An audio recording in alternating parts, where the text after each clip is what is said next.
Assholes! Assemble. Ladies and gentlemen, we got all four of us in here today. Welcome to the TPA podcast. Team Petty Asshole here. Episode 8. Just stop it. But you're not going to stop us. And more importantly, you're not going to stop Traverse. He has a lot to say about the first topic we're going to go into. But before that, everyone in here say what's up. No. Fuck. Hello. Okay, we're kicking Brandon out. No, I'm just kidding. Okay. Yo. And ain't this a bitch? The minute we start up part 2 of freaking episode 60 comes out. God damn it, Team 4-Star, you bunch of bitches. They fucking hate us. Well, I mean... You bunch of bitches. It's like, you know what? We don't care what's going on. We're going to do this podcast for 30 minutes because I got to get to that fucking show. But anyway. Exactly, because we already know this episode for the kick off and go on fucking up some Cell Juniors. And I hope he starts off with the one called Curtis first. Oh, but anyway, I'm sorry, I had to be a dick to Chief for a second. Well, I mean that's just basically an obligation at this point. But yeah, it's been an eventful couple days. Few deaths, the Eagles kicked the shit out of the Falcons at the very end. That was beautiful.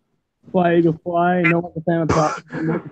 I mean, straight up push Julio out of the end zone. Okay, I see that's how we doing. But hey, it's cool. Yeah, right. That's how we're doing it. I mean, it's cool. Hey, the Super Bowl champs are 1-0, so hey, good on them. Yeah, well, then I mean, Ricochet said something about the refs screwed the Eagles over at one point, but I didn't hear anything really about that. Hey, it don't matter how many times the Eagles got screwed over last season; they still ended up with the chip, so it doesn't even matter. They didn't get screwed over in the Super Bowl. There were a few calls I actually thought the Patriots should have gotten, but I wasn't going to complain. Exactly, man. They're the goddamn Patriots, man. Fuck the Patriots. Fuck Tom Brady and Bill Belichick with their bitch asses. Enough breaks as it is. They had it coming. I swear I mean, they were Kushida levels of OP. That OP had to end. This was Kushida losing to fucking Will Ospreay or fucking Hiramu. Like, this was the end. Yeah, like, speaking of Will Ospreay, like, is it me or sometimes when he comes out, he doesn't get a reaction? It's like I've noticed that when he's in New Japan, like when he comes out, like, he doesn't really get reactions. I mean, yeah, I mean, you could always bring up to like the fans being respectful, but I mean, a lot more people in New Japan are getting huge pops now than ever before. I mean, especially Naito.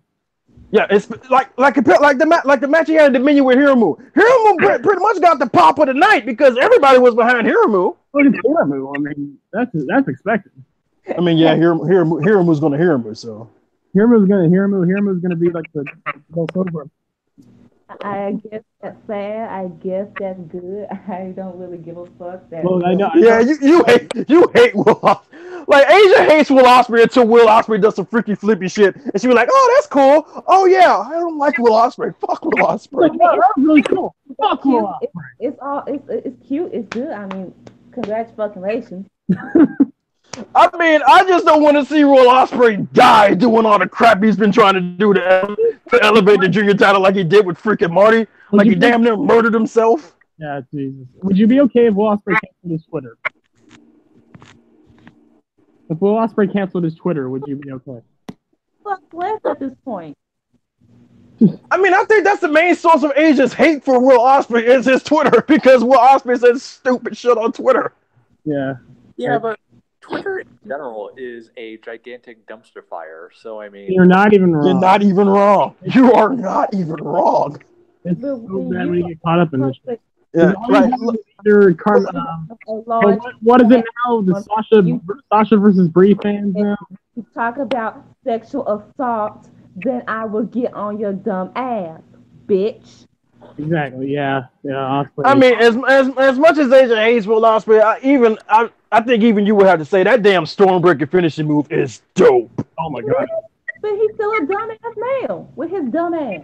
Oh no, I agree with you, but man, I love that. I love the Stormbreaker, and I love that the cheeky son of a bitch named it after Thor's axe from freaking Infinity War. You cheeky little bastard! I knew you watched Infinity War. Everyone's fucking. Issues unless you have a fucking solution to that shit. Who's more of a dork, Will Ospreay or John Cena? That's my John with his fucking finishing move now.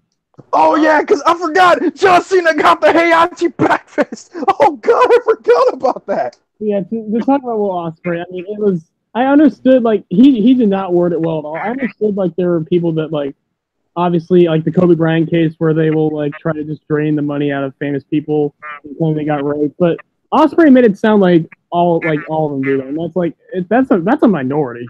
Don't Yeah. stick on it. Don't Here's the thing. stick on it, you fucking entitled white male. Unless you have a fucking solution, don't try to downplay and try to shame all of us in one fucking box. And yes, I can fucking speak on this because I've been through some form of sexual harassment or assault.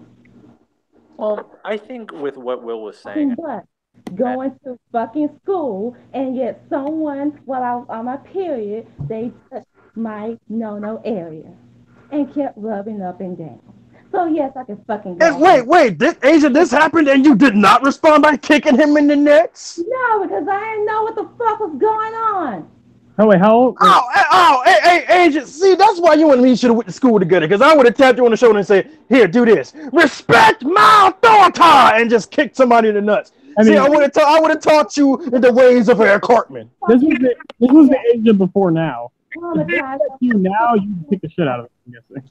Yeah, I mean the Asian back then. Like if we were in the same school together, I would have taught Asian in the ways of Cartman. Would have told her to tell that person, respect my authority, and kicked him in the nuts. I don't think they tell you now. I'm gonna put reacting the way I fucking am to Will Ospreay because what the fuck he tweeted. Fuck him. And fuck anyone who's trying to give me shit for it. Fuck his bum ass. the way I and Cliff, to answer your question, I'd say John Cena's the bigger nerd because Will Ospreay copied a movie. John Cena copied a video game, not just any video game, Tekken, and not just any Tekken character, Heihachi Mishima, the back fist of Heihachi. So yeah, John Cena. And Will Ospreay only did it based off a name. John Cena literally did the move. Also, not, exactly. The only way it would be even better is if electricity comes out of his hands. Oh my god. Also, John Cena is a fan of Fist of the North Star. So I mean, if he starts doing wait, what? He is? He's a fan of Fist of the North Star. It's like one of his favorite anime films. Well, I'm now a Cena fan again. He's here. I'm cool. John Cena, you are cool with me again, my brother. John Cena recognized. I'm glad to see. We're all glad to see that John has taste. He does. Except for in women. But yeah. Yeah. Hey, dude, if it comes out that Cena's a GBZ mark, then god damn it, I'm gonna have to start hanging out with this man. He has to be. Dude, who can't be a DBZ mark at this point? People who haven't watched it, which how could you not watch it? Jim Cornette probably isn't.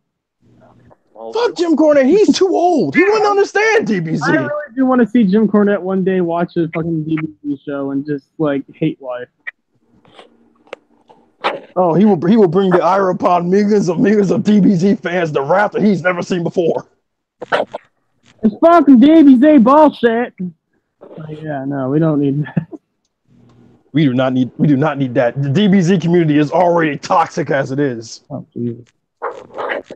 But, well, speaking of toxic, speaking of bullshit, speaking of stupid people, I talked about the Falcons-Eagles game.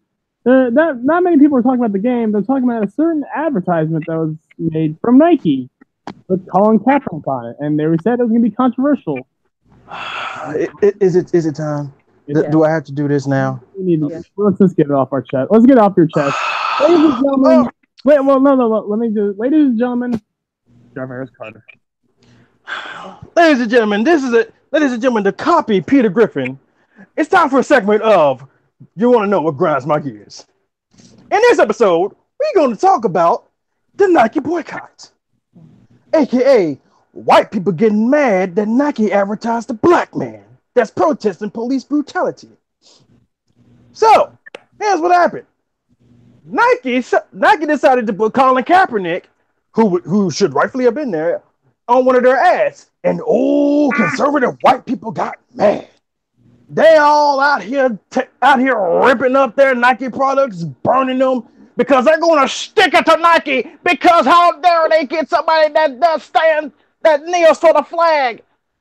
First off, Motherfucking Nike don't care that you burning that shit now. They got your money, you stupid sons of bitches. And two, if you cared so much about these troops, why not instead of burning or tearing up the Nike product, you actually donated it to a charity or giving it to a homeless veteran that's on the streets, because every time a veteran actually comes home from the war, they don't have a house to come home to. Those bums that you step over to go into your favorite restaurant? Yeah, those are your veterans that you care oh so much for. And what really upsets me is the fact that you are more outraged about a black man that's protesting police brutality getting advertised by Nike than finding out about the Catholic Church actually admitting to the fact that they out here raping your kids. You out here boycotting Nike, but you ain't gonna boycott the Catholic Church for raping your kids? You're gonna boycott a commercial? Wow! Really? Because they're going to do things. They're going to support things that support their cause and their narrative. They're not going to support anything that damages them. And look, we all know why you're protesting. Stop tap dancing around it and just say it. You're mad that Colin Kaepernick is. You're mad about the whole protest. It doesn't have anything to do with the flag. It doesn't have anything to do with the troops. You're racist. And the thing is, you're just tap dancing around it because you're afraid to be known as a racist. That's what really upsets me. Not the fact that you're racist. The fact that you're cowards. You are cowards. You wanna know what this reminds me of? Remember the Super Bowl performance that Beyonce had, and she was dressing like Black Panthers, and she was formation, and everyone and that damn mama got upset because Black Panthers is pretty much the KKK. It's a hate group. You shouldn't be doing that at a fucking football game. Mind you, I guess they have not read the Black Panther comic books then. Of course not. White people don't read comic books. Black Panthers, they went out here killing people based on their skin color, dumb fucks. Yes, they had guns, but that was to defend their fucking self. Exactly. The Black Panthers are pretty much created because the Klan was coming around.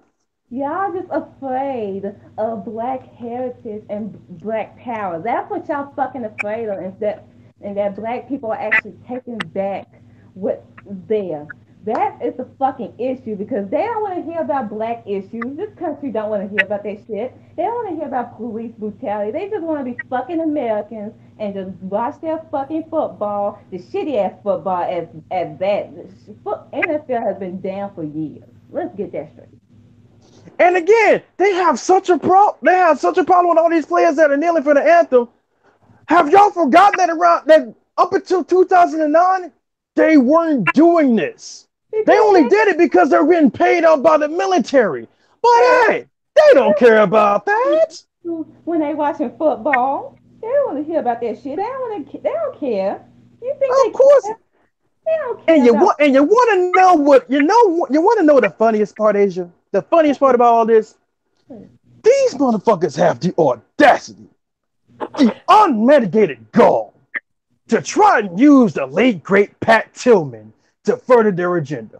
First off, Pat Tillman was one of the greatest defensive players in the NFL who willingly gave up millions of dollars to defend their country and joined the army. And I think he joined the Marines. And what did he get for it? Oh, let me answer that question for you. The only thing is reward. He got shot by his teammates, and then his teammates went and tried to cover it up and proceeded to pat themselves on the back about them covering it up.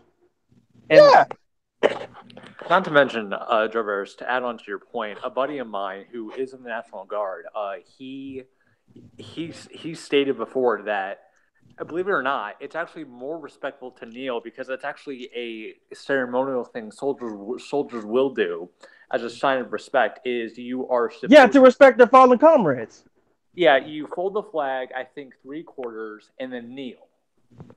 And here's the thing: Kaepernick got the idea to kneel from a veteran. He spoke to a veteran like a week after he sat. He spoke to a veteran and asked him, what would be a better way for me to do this? And he said it would be better for you to kneel than to just sit down. That's where he got it from. But again, this goes clean over their heads. I find two things funny. Ever since the whole announcement happened, I think some form of like their sales had gone up. Like they've been profiting ever since this whole thing has been announced. They've been profiting a lot more money. And number two, I find it funny that white people, y'all get upset when people don't want when minorities are offended by the Confederate flag, but yet y'all offended when Colin Kaepernick is speaking about like black issues and the problem with this fucking country as a whole.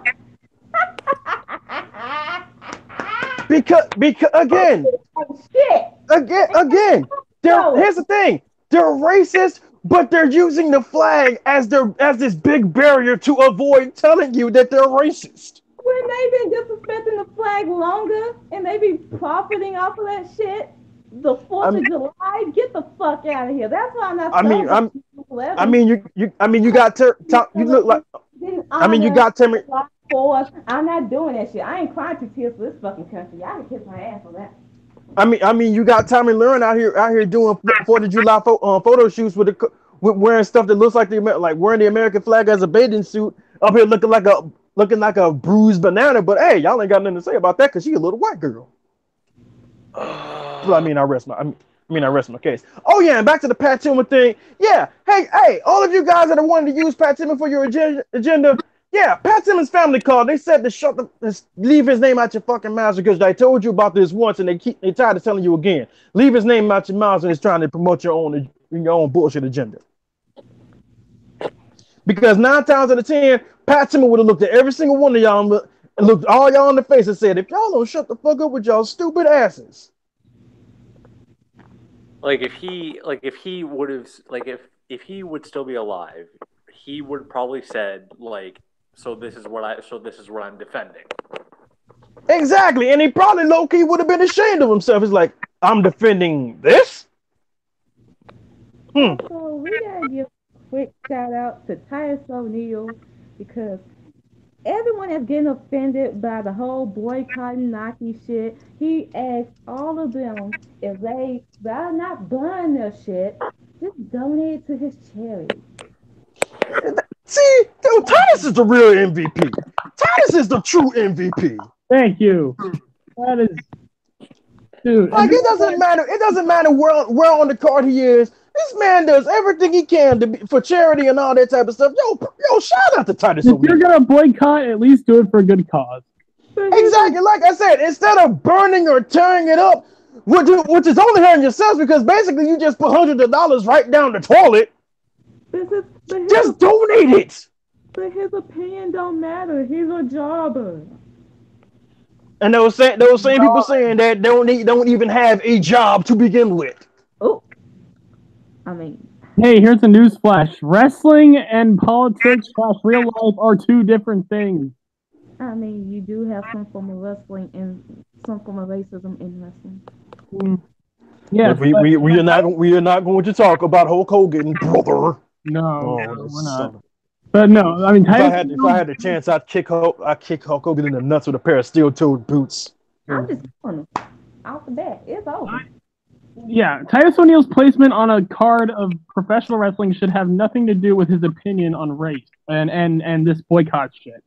If he's saying something that's honest and true and makes a good point, give him credit. It doesn't matter who he is. But you know how these conservatives are. It's like, don't you you better stop out here talking about these issues and be out here and tap dance me, boy.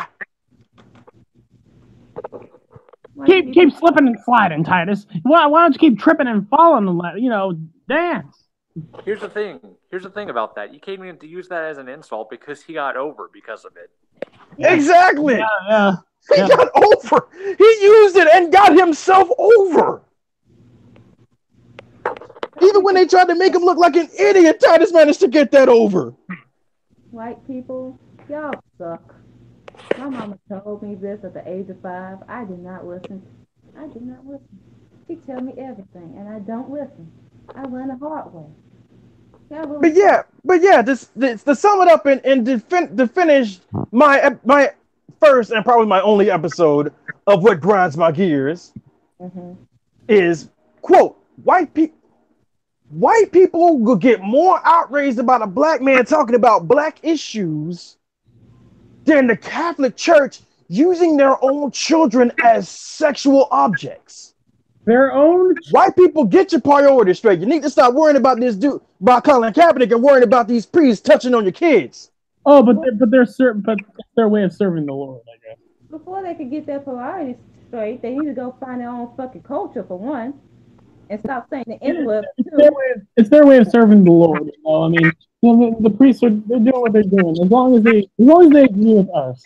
And stop shooting up schools. No, according to the Pope that came out and said, "Y'all, hey man, y'all ain't serving the Lord. Y'all some sick ass motherfuckers.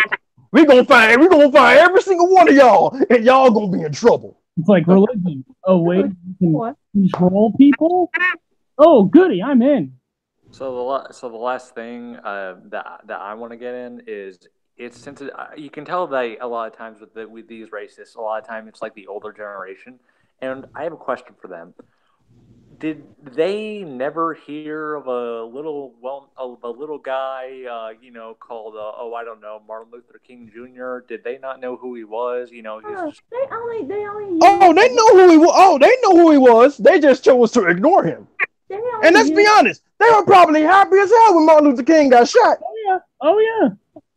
No. They only use that excuse of Martin Luther King for their own benefit. To like, oh, we must now unite the country, but yet they don't want to talk about black issues. That's the only shit. They only use him as an excuse for we should all come together as Americans. They use Martin Luther King as like a way to like, hey black people, we're like you too. You know why? Because Martin Luther King is dead. And here's the thing: if Martin Luther King was still alive, he'd probably say shit that would make them change their minds real fucking quick. Because Martin Luther King was still alive right now. Martin Luther King would look at all these white folks like, this is not what I was talking about. Well, see, you fucking idiots. I think they talk about him more than Malcolm X. Because Martin Luther King was peaceful. Malcolm X was like, hey, y'all gonna give us the respect we deserve, but we gonna take it from you. Well, Malcolm had the way and I've read a few books about Malcolm X. Like he definitely him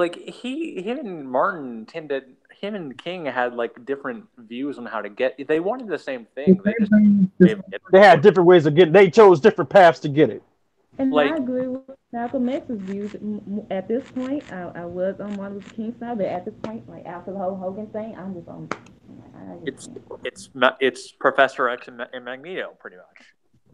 Yep. Basically, it's like this. It's like the saying goes: those who make peaceful resolution impossible make violent revolution inevitable. Oh. Don't ask me where I got that from. I actually got that from a video game, believe it or not.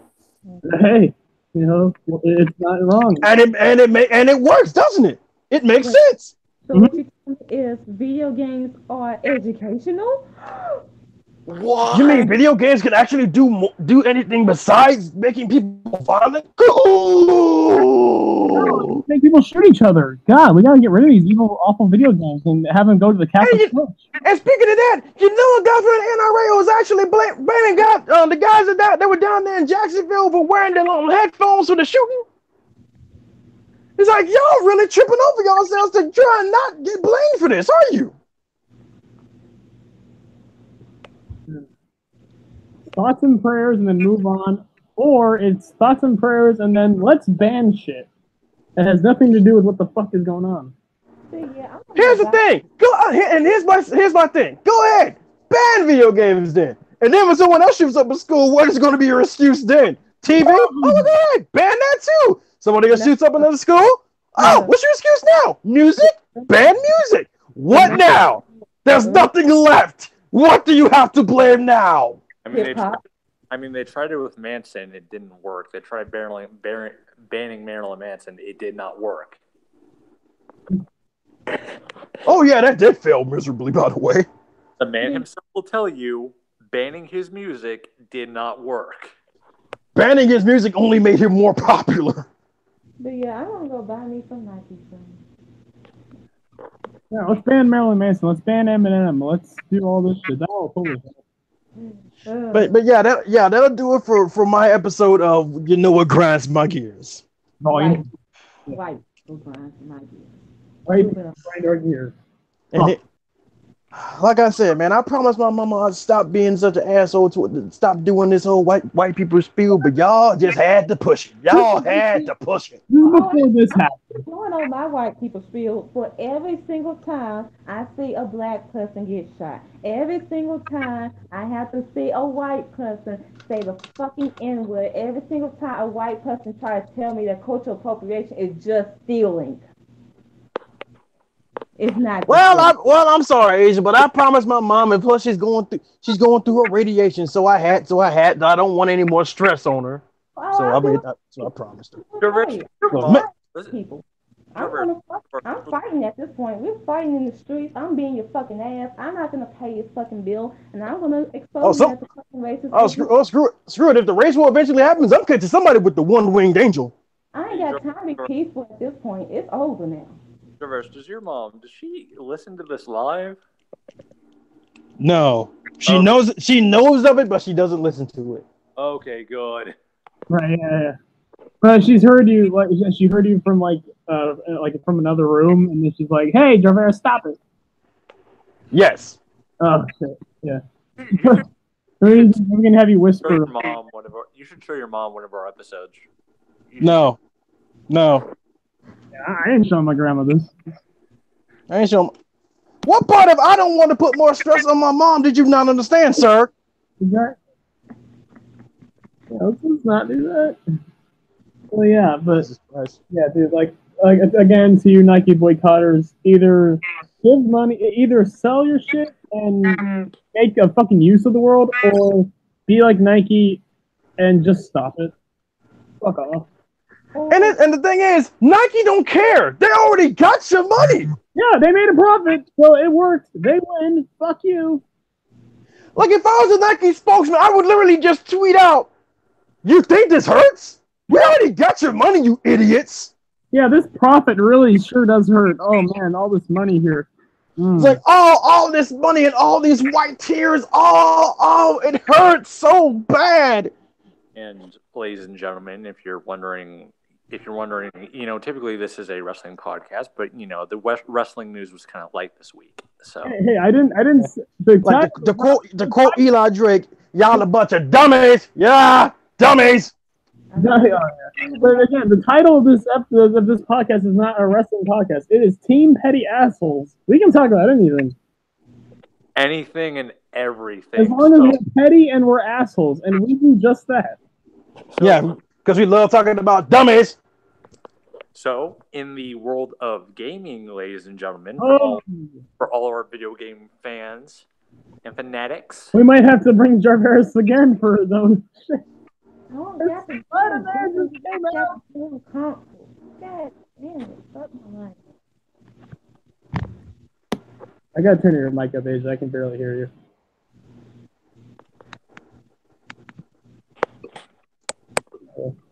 Yeah, Spider-Man just came out.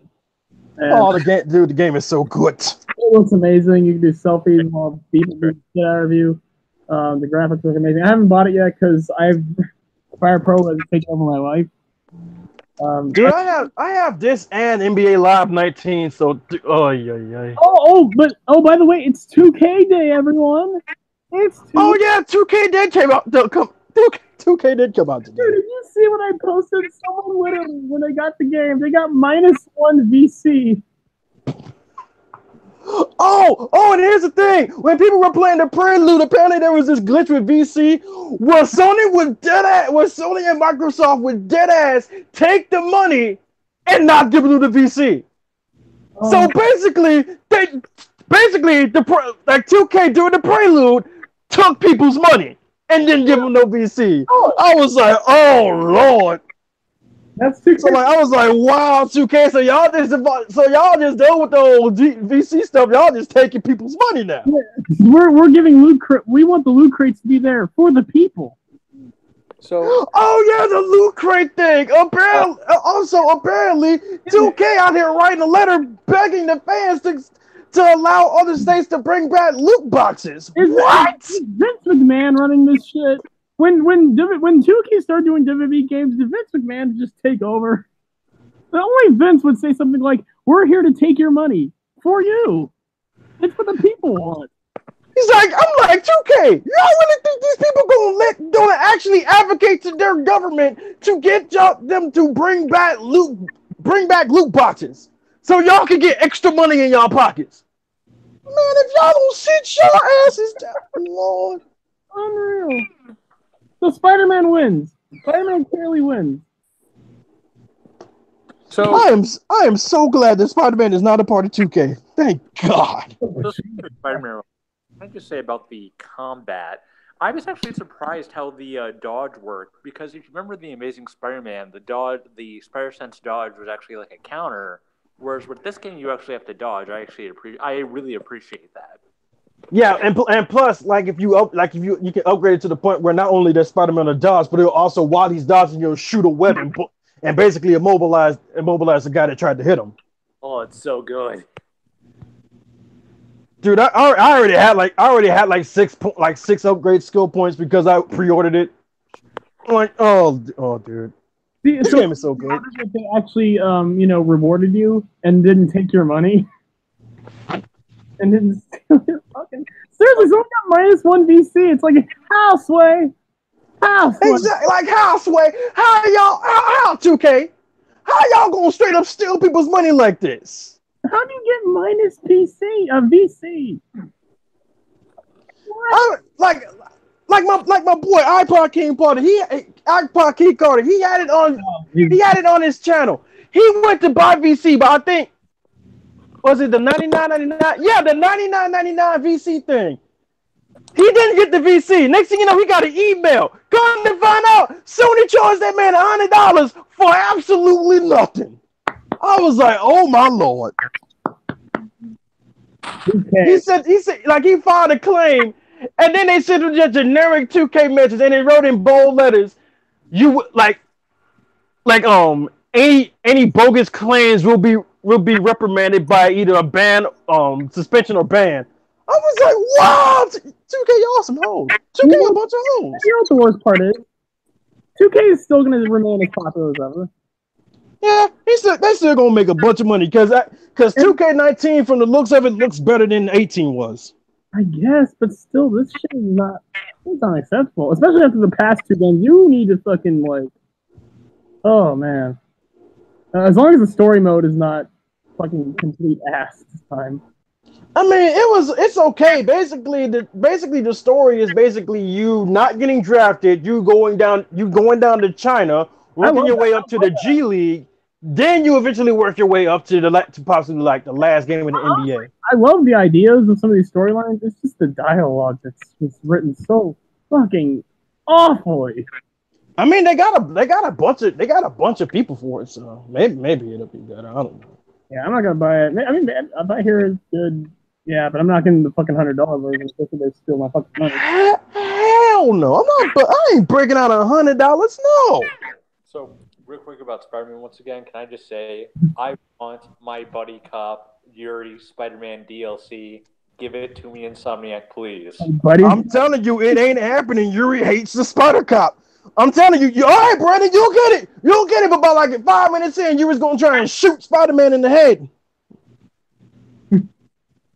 yeah, I'll probably wait till about a month or so when my money gets better. I'm gonna get that game. But, yeah, hey, do what you ever got to do. And plus, Red Dead Redemption's coming out next month, so good Lord. No. Oh no. Spider-Man. Wait, when is it coming out? Because I was gonna say Spider-Man might have to wait. I think Red Dead 2 comes out. I think next month, either next month or like the end of this month.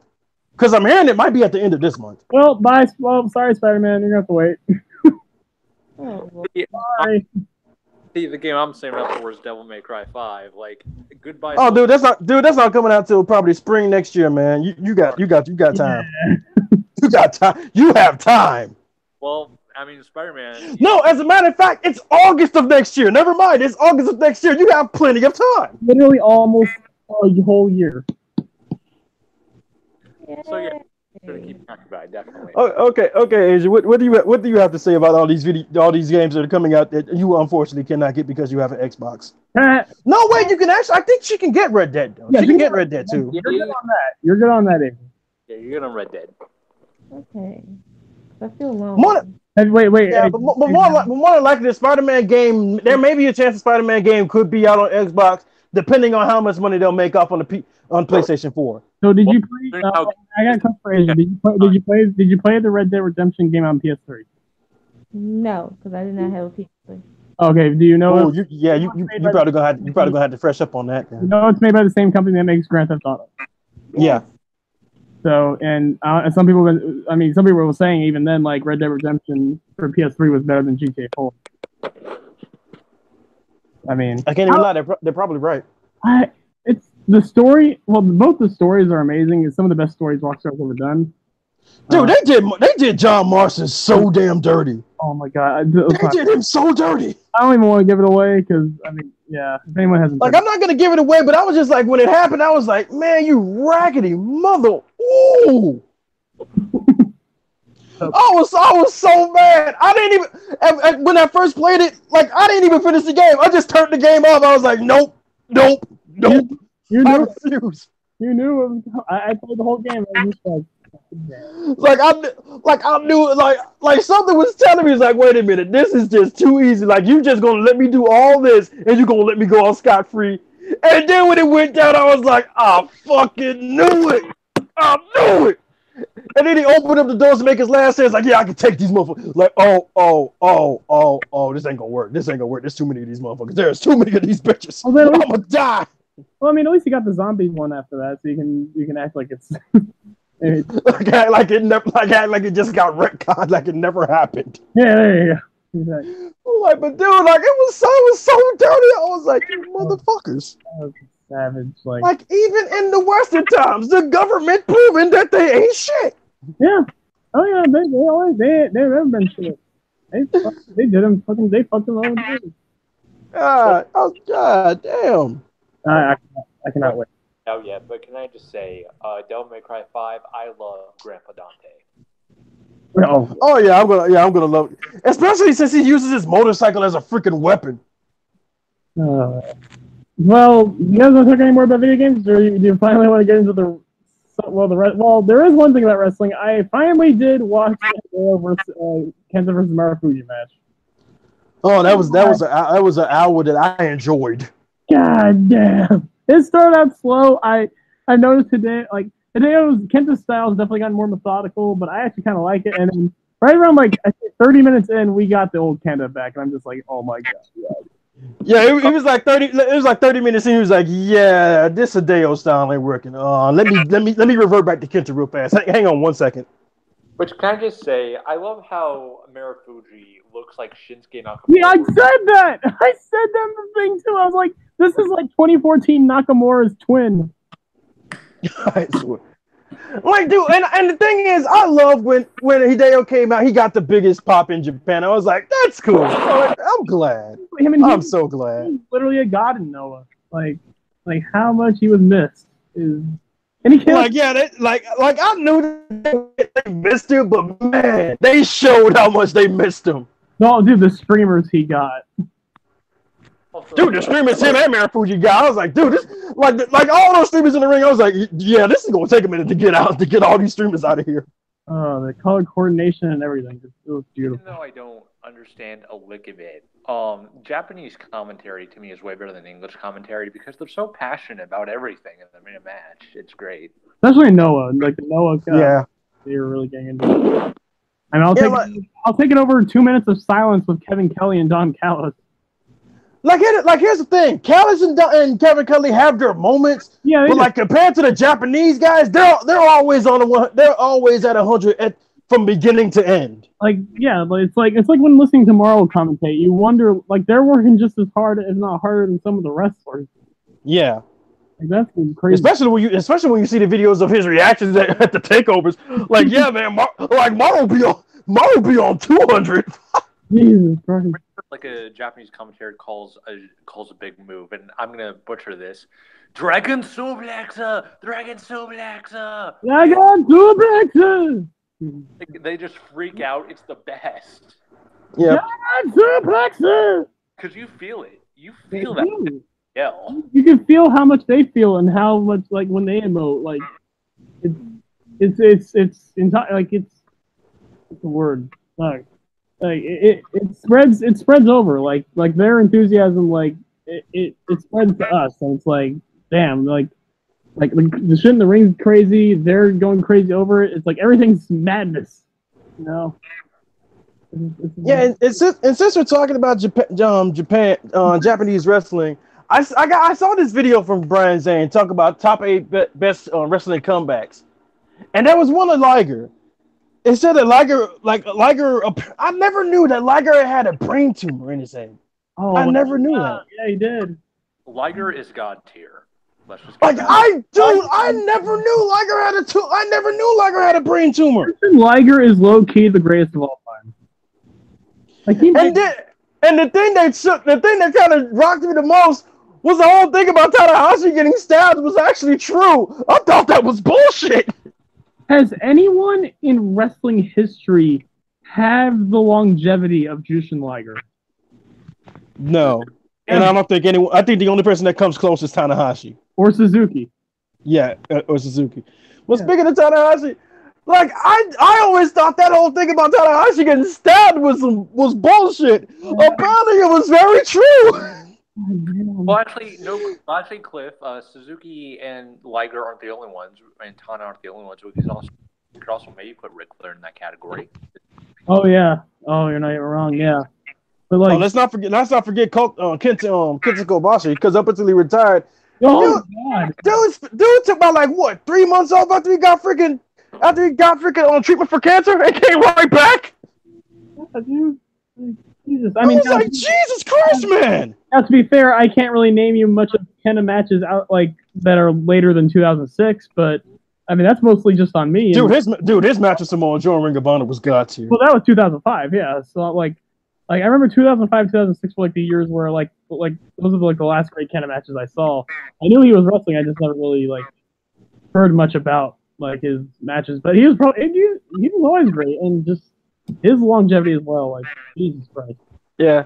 But Jushin Liger is just as good. Like really is just as good now as he was in fucking 1990. It's insane. Yeah, it's just that after the tumor, he had to kind of adopt this power-based moveset. And you have to wonder. I mean, I think we've all wondered if there's someone different under that Jushin Liger mask. But I think it's the same dude.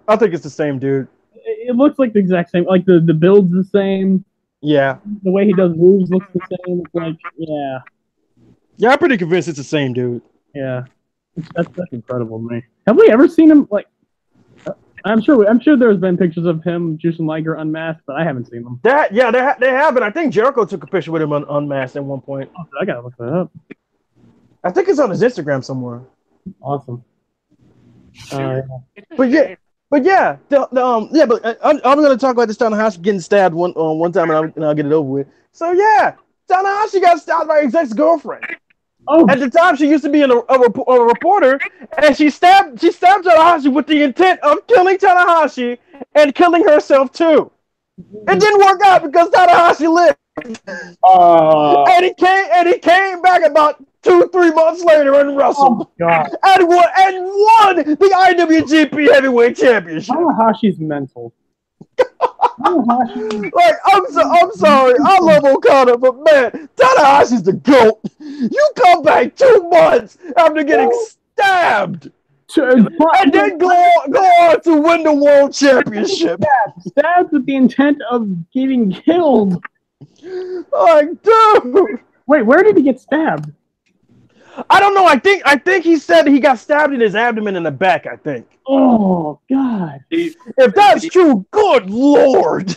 And that's something else that Tanahashi has in common with John Cena. They both got stabbed.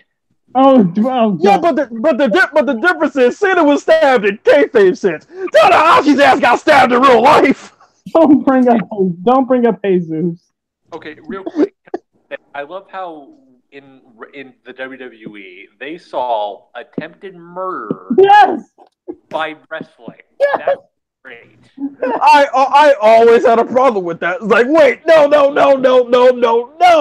You mean to tell me that you found out that this man gets stabbed and your solution is to put him in a wrestling match? Not even a street fight. Just a regular ass match? I think it wasn't a street fight though, because I remember them going on. No, it wasn't. I remember. It wasn't. It was not a street fight. It was just a regular ass match. I remember them going to the crowd and doing crazy shit. It was like a DQ finish? I think so. Because I remember they immediately went on with the Jesus versus John Cena feud after Cena won the belt back from Carlito. Because the minute Cena wins, immediately Jesus comes in the ring and starts beating the crap out of Cena with his chain. Dude, if they showed Jesus stabbing him in the nightclub, Michael Cole would have been in the background like, Jesus making a statement. Oh God. Oh Jesus. Right. Like, well, I mean, and of course, not even a year later, we'd have a ladder match over the custody of a child. Oh, geez. WWE in the Ruthless Aggression era was real weird. That's how ruthless we are. We don't have court. Our court. We have no morals. Our court is in the ring. I mean, that was the year we got Shawn Michaels and God versus. Well, no, that was 2006, but still. Ruthless, No, that was 06. But still, Ruthless Aggression era. It's the same era. Same weird ass time. Yeah, because the Ruthless Aggression era didn't end until I think the Benoit murder suicide. Yeah. And then we had the Y sex celebration, and then we split Shane Rita on her way out. Oh, they did Lita so dirty. Hopefully she gets a better send-off at Evolution. It's amazing you mentioned that. I never thought about that. Like, they made her out to be a slut, even though, like, they literally basically forced her to do a live sex celebration. Yeah, and let's not forget, they made her out to be a slut, but the thing is, she only slept with one dude. Actually, she cheated on Matt Hardy, but she was only with one dude afterwards. Oh shit, wait a minute, I just thought of something. I have another thing. I remember Edge and Lita were very, like, they did not want to do it. What if they kept saying no and Vince literally forced them? They could sue Vince for that. Oh, Lord. Couldn't they? Yeah, they more than likely, yes, they could, because you're forcing someone to do something they don't want to do. Well, not that's that, but like forcing them to like illicit sexual, like can that be like their sexual harassment? I think so. I guess. What if they just said no and like because Vince was being very pushy about it? See, I don't know though, because like it's a part of a segment. It's not like he's like. I don't know. He's basically forcing him to have sex on live TV. Hey. That sounds like something that should probably not go down very well. But here's the thing: he probably would have forced him to do it. Like, either you do it or we're gonna fire you. Yeah. No, they couldn't have fired Edge because he was the WWE champion at the time. Suspend Lita. No, he couldn't fire Lita either because she was integral to the storyline with him and Edge and John Cena. Well, then wouldn't that kind of be wrongful termination? Yes, it would. They still find a way. Literally, like, if you don't have sex with this guy, you're fired. Yeah, that's wrongful termination, and Lita could have fought, and Lita could have sued. Damn. And, well, at least they said yes, I guess. No. I mean, at least we got the peak of Lita's boob, but yes, yeah. It was a nice boob. It was a nice boob, but... then the funniest part, Ric Flair came out there and interrupted. He's like, "Let me show you what a real man is like." Woo! I was like, "Oh God, Nate, no!" A real man is like, woo! Yeah. And Edge proceeded to just wreck Ric Flair's shit. Oh, that chair shot to Rick was sick. I was like, yeah, I'm pretty sure Nature's either dead or has a massive concussion. That chair shot was like one of the nastiest chair shots I've ever heard. I mean, and you know what made me mad about it is that John Cena waited after the concerto to come and help Rick. I was like, oh, it's too late now.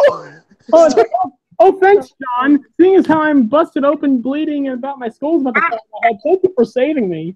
So let me just ask this one. So it was cute when Ric Flair tried to do it to Lita, but y'all get outraged when it happened to Becky. Well, here's the thing: Ric Flair didn't actually do it. He he's doing. Yeah, he said like there was a difference. Like Ric Flair said he was gonna do it, but then Edge beat the shit out of him. And here's the thing, Rick was being he was going like all fucking anime over it. He was dancing, he was doing weird shit, and we were just laughing because it's fucking Ric Flair going mental. With Ric Flair kissed Becky. Don't try to no. Ric Flair. No, and like here's the thing. Not 10 times out of 10, that wasn't gonna be nothing was gonna be done. 10 times out of 10, that's how the segment was going. Rick wasn't gonna do nothing. I'm 100% convinced that kiss on Becky Lynch was just Rick going off script and doing that on his own. I'm convinced that was just off script. Yeah. With the 2006 thing, I think that was just for comedy because haha, look at Rick, the old man, trying to be all sexy.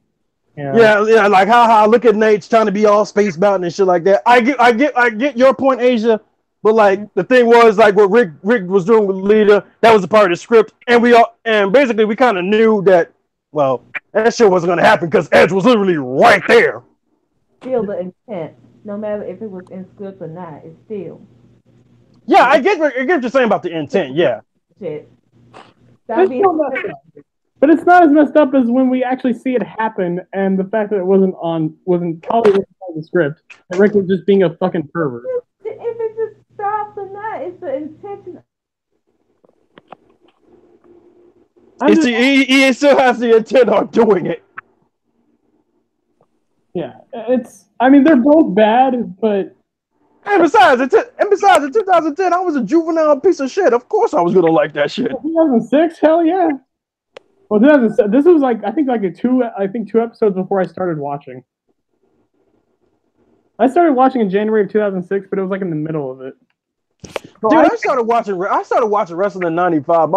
I remember this as clear as day. My first WWE segment was Kane showing up and just squashing the headbangers. And I shit you not, Kane scared the living shit out of me.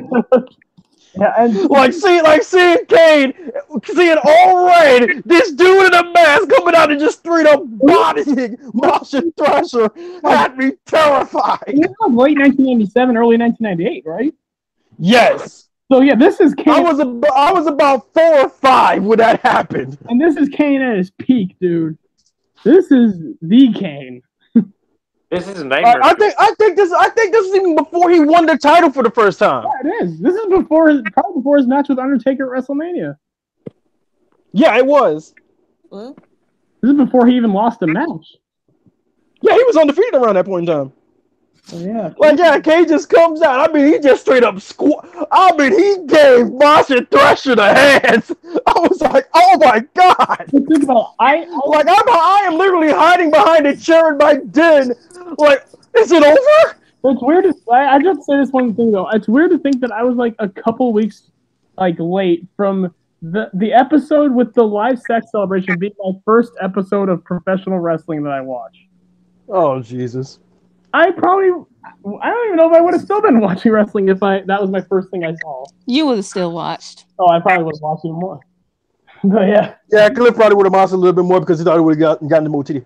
I gotta kick your ass when I see you in April. I really do. For what? I mean, I know I'm white, but and stupid. But what this time? I'm just gonna kick your ass. Oh, okay. So I'm curious. What's your guys' favorite wrestling documentaries? Oh, there's a few. Really enough wrestling with shadows. Yeah. It's definitely one of the most intriguing ones because because it got deep into what was going on between Sean, Brett, and Vince. You literally saw the shit actually going down as it happened. Exactly, like you saw Vince coming out of the locker room holding his eye after Brett and popped him one good time. You heard and saw Brett being like, "You weren't behind that thing," and Sean was like, "No, I didn't know a fucking thing." So and Brett's wife is just convinced that Triple H and Shawn Michaels had something to do with it, and Shawn Michaels was like, "I swear to fucking God, I had nothing to do with it," lying through his teeth. She really stressed Triple H too. So my personal favorite, I would have to say, is Beyond the Mat. I never watched Beyond the Mat. Oh, you Word, fucking Robert. right. You guys are going into the. I mean, I'm kind of cool. It's kind of cool that you guys are going into the non-WWE documentaries. I'm just gonna go right and say it: the Rise and Fall of ECW. That one's great. That's the easy one. I never watched that one either. Oh, dude, it's on the network. So, well, actually, I don't know. I've tried to find it like on YouTube just by itself. It's hard now. Dude, this ECW, that's not going to be on TV. That's not going to be on YouTube. Yeah. Can we eventually get to talking about the Mae Young Classic, and then by the time, Oh, like, yeah, let's go ahead and talk about the Mae Young Classic. and then I do want to do a rant by the end because I just saw some shit that just pissed me off. Oh God! What did you see? What did you see? Let's just say it involves our favorite white music artist, Justin Timberlake. Oh no! Oh Lord! Oh shit! I thought I hadn't seen enough of this dude with the Prince that he did at the Super Bowl. Oh, well, it's not necessarily him. It's just he was involved in the shit. Oh dear. What is the shit? We'll get into it. We'll get to it. Okay. And speaking of singers getting involved in stuff, yo, poor Post Malone. Like, does Post Malone have 7 years bad luck or something? Oh my god. Yes. Because first off, he was almost in a plane crash, and then just recently he just got into a car crash. It's like, dude, you got some serious bad juju in your life. Jesus Christ, man. Oh, and do we also have to since we're talking about music artists, me and Asia, we're talking about it with Lauryn Hill. We could talk about that too. Because this lawsuit over the Miseducation of Lauryn Hill album came back up from what's his name, Robert. I don't remember his name. It was about Lauryn Hill not fucking giving any of the musicians that did the Miseducation of Lauryn Hill credit for not just the music but also some of the writing. It is depressing to think that Lauryn Hill did not write the entirety of Miseducation of Lauryn Hill. So basically, Lauryn Hill is being sued because she plagiarized a lot of stuff in that album. Yep. Well, or not plagiarized, just didn't give credit. Well, I mean, that's kind of the music industry as a whole, unfortunately. Yeah, they were like people will rarely give other people credit. Well, I mean, this was like numerous musicians that were on this thing, and she just no credits given on the album, like oh wow, anything like that, and also the stuff of her being a diva. Literally the story of her hand, like she didn't know how to tune a guitar, or she just didn't care because she was too busy doing other stuff. So she literally just she holds the guitar up to the guys and it's like guitar, basically assuming that they should be tuning it. Guitar. Oh. Now see, that's why I couldn't have worked with Lauryn Hill, because I would have took that guitar with Jeff Jarrett on that ass. Crack! Yeah. I mean, I love Lauryn Hill, and honestly, everyone shit on her for like not putting on the album, not doing the shit. I am fine with her reasoning where it's like, if you're not feeling fucking like motivated or fucking like inspired to put out new music, don't do it. I'm cool with that. Yeah. Now the thing with her being late to concerts, 3 hours late to concerts, that's not. Oh hell no, bitch! You wasting my money. She ended up putting a really good show out, but I did like someone literally gave like their own story. I don't give a damn. That's 3 hours of my time. I'm not getting back. Yeah. Goddamn. Again, I still love Lauryn Hill. I mean, she's one of the greatest of all time. I mean, I'll never be taken away, but yeah. Yeah, but before we spill off into something else, let's talk about the Mae Young Classic and how good the first episode was. Yeah. Jeez. Tegan Knox. Oh, there was no bad match on that show. It really wasn't. In fact, there was not even a decent match. Every match was good to great. Okay. Yeah. So can I just say? Until we get to Madison Rain. Anyways, go ahead. I liked. That one hasn't happened yet. Yeah. All right. I liked Rhea Ripley the first time I saw her in the NYC. I love her now. It's amazing. Great. She is a star. See, now you guys know why I call her waifu number 4? 3. No, 4. She's number 4. Becky Bug bit you, man. Yep, it's Mia, Becky, Io, Rhea. It's crazy how she already got her character down pat from last time we saw her at the Mae Young Classic and all. But this whole comparison in which they try to tell Oh us. yeah, they compare her to Charlotte. I was like, no. What y'all not gonna do? They was saying that like them. Like I was wondering who was saying this before the Triple man. H. Who? Like, Triple H. Here's the thing. How is Rhea compared to Charlotte? Because Just she tall does blonde. That's it. Tall, blonde, and athletic. That's how. Literally, that's it. but even Rhea's more athletic than Charlotte. Are you kidding me? Here's the thing. Rhea is everything that Charlotte isn't. And the minute she gets to the main roster, they're going to figure that out. And not even Charlotte's nepotism is going to be able to save her. She's talented. Rhea is attractive, and she's got good taste in music. And she can. And she's a Dragon Ball mark. So does Shayna Baszler, apparently, seeing how the shirt she wore in NXT. That was beautiful. I mean, she got her ass beat by Kairi Sane, which is great because Kairi Sane's for life. But Yeah, I mean, you get brownie points for me with the Bad Religion shirt. brownie points for female Baron Corbin. Okay. Fuck off, Shayna Baszler's not bald. I mean, her hairline says otherwise. Asia is I mean, I think that's because she slicks it all the way back and puts it in the ponytail. I think that's why she gets that appearance. Yeah. I mean, Like because that's how a lot of people will do it. Like a look when they slick the hair all the way back and then they wrap it in a ponytail. It'll give off the appearance that they're bald, but then when they let their hair down, then you're like, oh, okay. I mean, do we need to go into Sasha Banks and the appearance that she may be bald? She already got her shit fixed. Those were extensions. Let's be real. Those were extensions, weren't they? I know they were, but like, do I need to talk about your hair? Go ahead. It's not as bad as Baron Corbin or Shane. Nobody's hair on this panel is worse than Baron Corbin's. Come on now. It got so bad that Corbin just had to say screw it and just go bald. Management told him to shave that shit off. He had no choice. so yeah, the man. I'm sorry. If it comes out that that's true, I'm going to laugh so hard. So yeah, the man class was great. Rhea was great. Lacey Lane. Yeah, Lacey Lane was so good doing the whole underdog thing against Vanessa Craven. And here's the thing about Vanessa Craven. I've seen Vanessa Craven in Shine, but when I saw her in the Mania class, I was like, damn, I did not know this bitch was that tall. Oh yeah, dude, she's huge. Not only was she that tall, I was like, God damn! not only is she that tall, but she can chop the shit out of you. Oh no, right? I was like, Jesus Christ! Those chops were fucking like Kenny Omega levels of loud. Like that one chop she did, like the crowd fucking like lost it. Like, yeah, I thought Lacey Lane was dead after that. Well, speaking of which, I mean, we won't get into it, but Lacey Lane, you didn't play yourself when we get to later on in this man. So how many matches were there? 4 or 5? 4. 4. There were 4. So from 4 to 1, how would you list them from 4 being the worst to 1 being the best? Well, the last one is obviously going to be Mako versus Killer Kelly. That was the match of the night. Mm-hmm.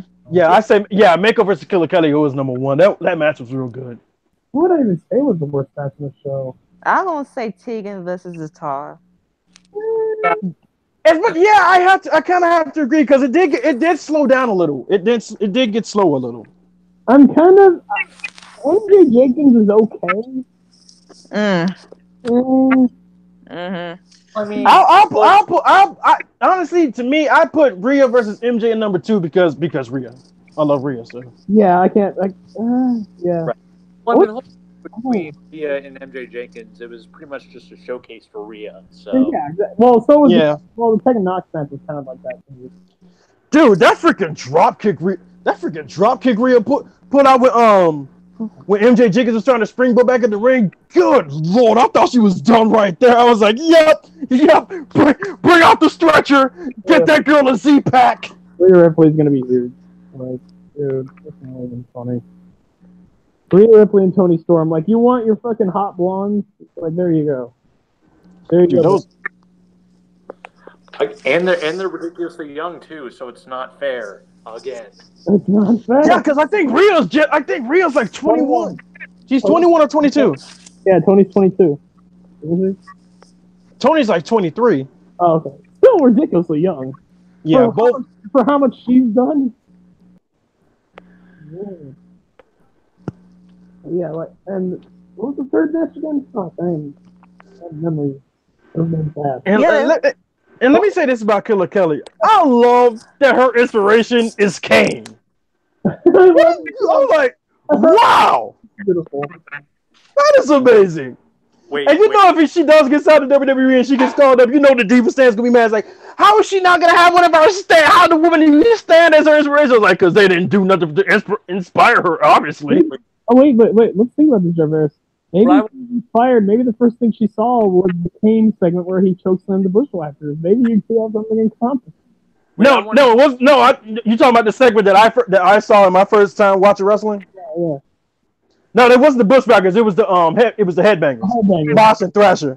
Oh yeah. Basically, Kane squashing Mosh and Thrasher. Maybe Killer Kelly saw that. And that's what made her a huge Kane fan. Maybe what they I want to know with Killer Kelly, which version of Kane? 1990, 2000, corporate Kane? Dude, if she's a corporate Kane fan, I will. Yeah. Oh Lord. Dude, Corporate Kane made me want to be a professional wrestler. You know what made me want to become a professional wrestler? Naked Midian. When I saw him come out. No, Naked Minion. We will not talk about Naked Minion. Oh, okay. That's the last one of the video. Anyways, yeah, I would say the worst match. I guess I will say Rhea versus MJ, then Tegan versus Satara, then Vanessa versus Lacey, and then Mako versus Kelly. As much as I love Rhea, MJ Jenkins but all the matches were good. MJ Jenkins had nice babyface comeback. But, yeah, and Tegan Knox is just too good. I can't put her like the worst match. I can't even. Dude, it is gonna suck when Tegan versus Rhea happens. I don't think they're gonna air it. I kind of hope they don't air it. I really hope they don't either. Cause like I said, I saw the video that the people recorded of her after she hurt her leg and her screaming. Nah, man, I ain't gonna be able to handle that. It would, yeah, no, that. Like, no one wants to see that. Wait, what? Like, no one's gonna want to see just Tegan Knox on the floor holding her leg, screaming in pain. That is just. No, she wasn't on the floor. She got back in the ring and tried to keep going, but then her leg gave out again. That's when she started screaming and shit. Oh. Him.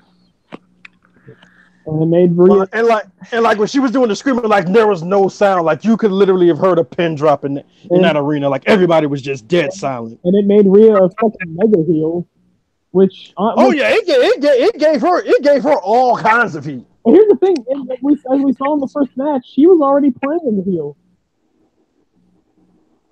In the match with MJ Jenkins, she was already being a heel. She was not shaking hands. She was. Yeah. She was already the heel going in, but after what had happened, that got her nuclear heat. She got that nuke heat. Speaking of not shaking hands, Lacey wins. So when do we get to that next match? I love evil Rhea Ripley. She is great in that role. I love Mako Satomura anything. Oh. I just. You want to talk about her, Mako? Yeah, she is a fucking final boss beast. Fucking like Suzuki would be terrified of her. Fucking amazing, incredible, spectacular. That Lady Gaga gif where she's just describing words to describe the same thing. Okay, here's the thing. As the Shayna Baszler mark, it's appropriate that this is the one woman Shayna Baszler will be terrified of, and that terrifies me. She should be. It should, yeah. It should. It should terrify you. Mako should terrify everyone. She's great. She is phenomenal. James, no, we're not going to live react to DBZA Part 2. As much as Jarvis probably wants to. No. I want to unpack it and just watch it by myself. Yeah. Because I have to unpack all the epicness on my own. Which can I just say, Mako is one of the few wrestlers that's caused me to go down a rabbit hole and search her matches. That's how good she is. She is one I had to search out a few of her matches after that match too. Dude, I watched the match between her and everyone's least favorite Stardom female, Yoshiko. Fuck you, Yoshiko. You. Oh fuck you! Oh fuck Yoshiko to the highest degree. Her. Oh, fuck her. And just seeing Mako beat the shit out of her was so satisfying. It was cathartic. Wait, was it before or after she beat up the other girl? Oh, I think this Or after. I don't know. I don't know. Didn't Yoshiko get like banned or something, or like something happened to Yoshiko after that incident, right? She got blackballed from wrestling for a bit. And then she got blackballed from wrestling a good bit after that incident. I mean, yeah, it was basically the sexy. After that, I think Stardom immediately fired her. This is basically the sexy star incident before the sexy star. Right. I mean, I would like to think it was afterward, and Mako was just, kind of giving Yoshiko a bit of her own medicine, like, hey, you want to stiff somebody in this fucking company, prepare to take what you dished out. Try me. Yeah, like Mako's just looking at Yoshiko's like, oh, you want to stiff on somebody, huh? It's good. Like, yeah, you want to stiff on somebody who's not going to stiff you back. How about you stiff me? How about you come over here and stiff me a little bit? Yoshiko's like, I don't want to stiff you. He's like, no. I wasn't asking you. I'm telling you. And Yoshiko's just like, and Mako's just like, what's weird, and I don't know if this is true or not. I'm sure Jack, if she was here, like, she could probably clarify this. But someone, said was Mako getting revenge for her student being Act Asakura because, and so here's the thing: if Akia Asakura, the girl Yoshiko stiffed, if she was Mako's student, then that gets even more personal.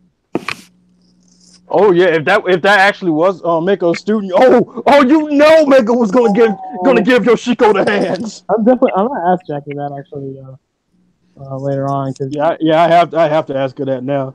Or I'll probably just look it up and see. Because if that's the case, yeah, Yoshiko, you deserve that ass whooping that Mako gave you. You done fucked up. Yeah. It's like, not only did you stiff her student, but you had the balls to step in the ring with her? Oh, you must have been asking to get your ass beat. I would love if that was the case and Yoshiko didn't know she was Mako's student, and then all of a sudden she realized who she is, and then she gets the call that, hey, your next match is with Mako. No, James, go. James, get off this video. Go to the YouTube search bar and look up Yoshiko's Stardom incident. Yeah. And watch that video. You'll see why she deserved the beating she got from Mako. Exactly. No. He's asking the girl that we were talking about. He thought they were talking about the porn star. Wait, what? Well, of course. Yeah. I didn't know there was a porn star named Yoshiko. No. There's not a porn star named Yoshiko. He thought we were talking about the porn star Asha Akira. When the fuck did we even come close to mentioning her name? Dude, I don't know. The girl's name who Yoshiko stiffed was called Akasa or something like that. It's ACT, like act, and then something. I can't remember the name.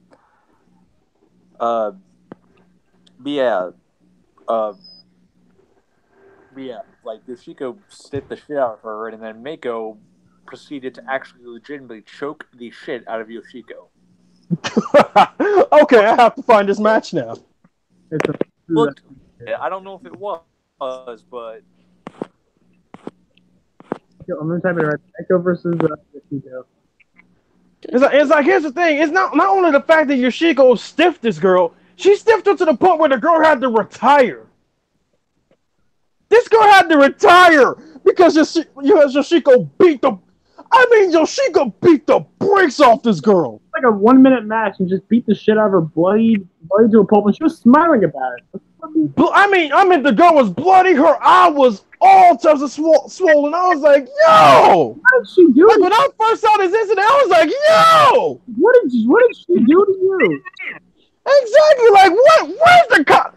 Like, what concept have I missed out on? It's amazing to think that Stardom is even as successful as it is after that incident. That was like during the beginning of Stardom. Yeah, and the wild part about that is, dude, freaking Ruby Riott was there during that incident. Ruby Riott was at ringside in that incident. Io was there. Chris Wolf was there. Oh my Like, bro, this was what I was like. This is just wild. I'm gonna go back and see who's at ringside here.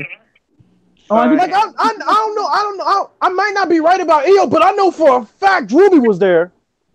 I don't see Ruby yet. I think I see Chris. Hey, so I posted that Mako Yoshiko match in the This is the same one I'm looking at. Posted a year ago, 21-26. Let me look. Yeah, this is a year ago. Yeah, she's wearing like black and green. Yep, Yeah. Yep. I mean, I'm sure Yoshiko's a pretty good wrestler, but I haven't seen any of her matches, mostly just because of that incident. I think she might be a very good wrestler, but I'm not gonna watch her matches because every time I see Yoshiko, I'm gonna think of that incident. I'm gonna think of her being, yeah.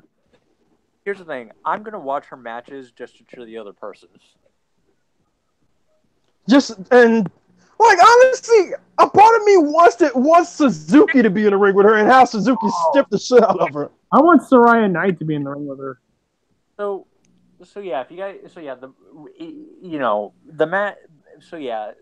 Mako during with this Yoshiko match gets Yoshiko in a choke, like a sleeper hold. I don't know if it's work or shoot, and that's kind of the scary thing. Is like, I think with Mako, it's hard to tell because like she does her shit and it looks so fucking real. right. Knowing Mako, it was Chiefin. What the hell are you spoiling for? What? Oh no, Chief! Wait, what? What he do? He kind of just spoiled episode 60 part 2 for me. Thanks a lot, you dumb son of a bitch. I haven't watched it yet. Oh Lord! Is this your revenge for us shitting on Jay White? Is this what you're doing? And you realize what's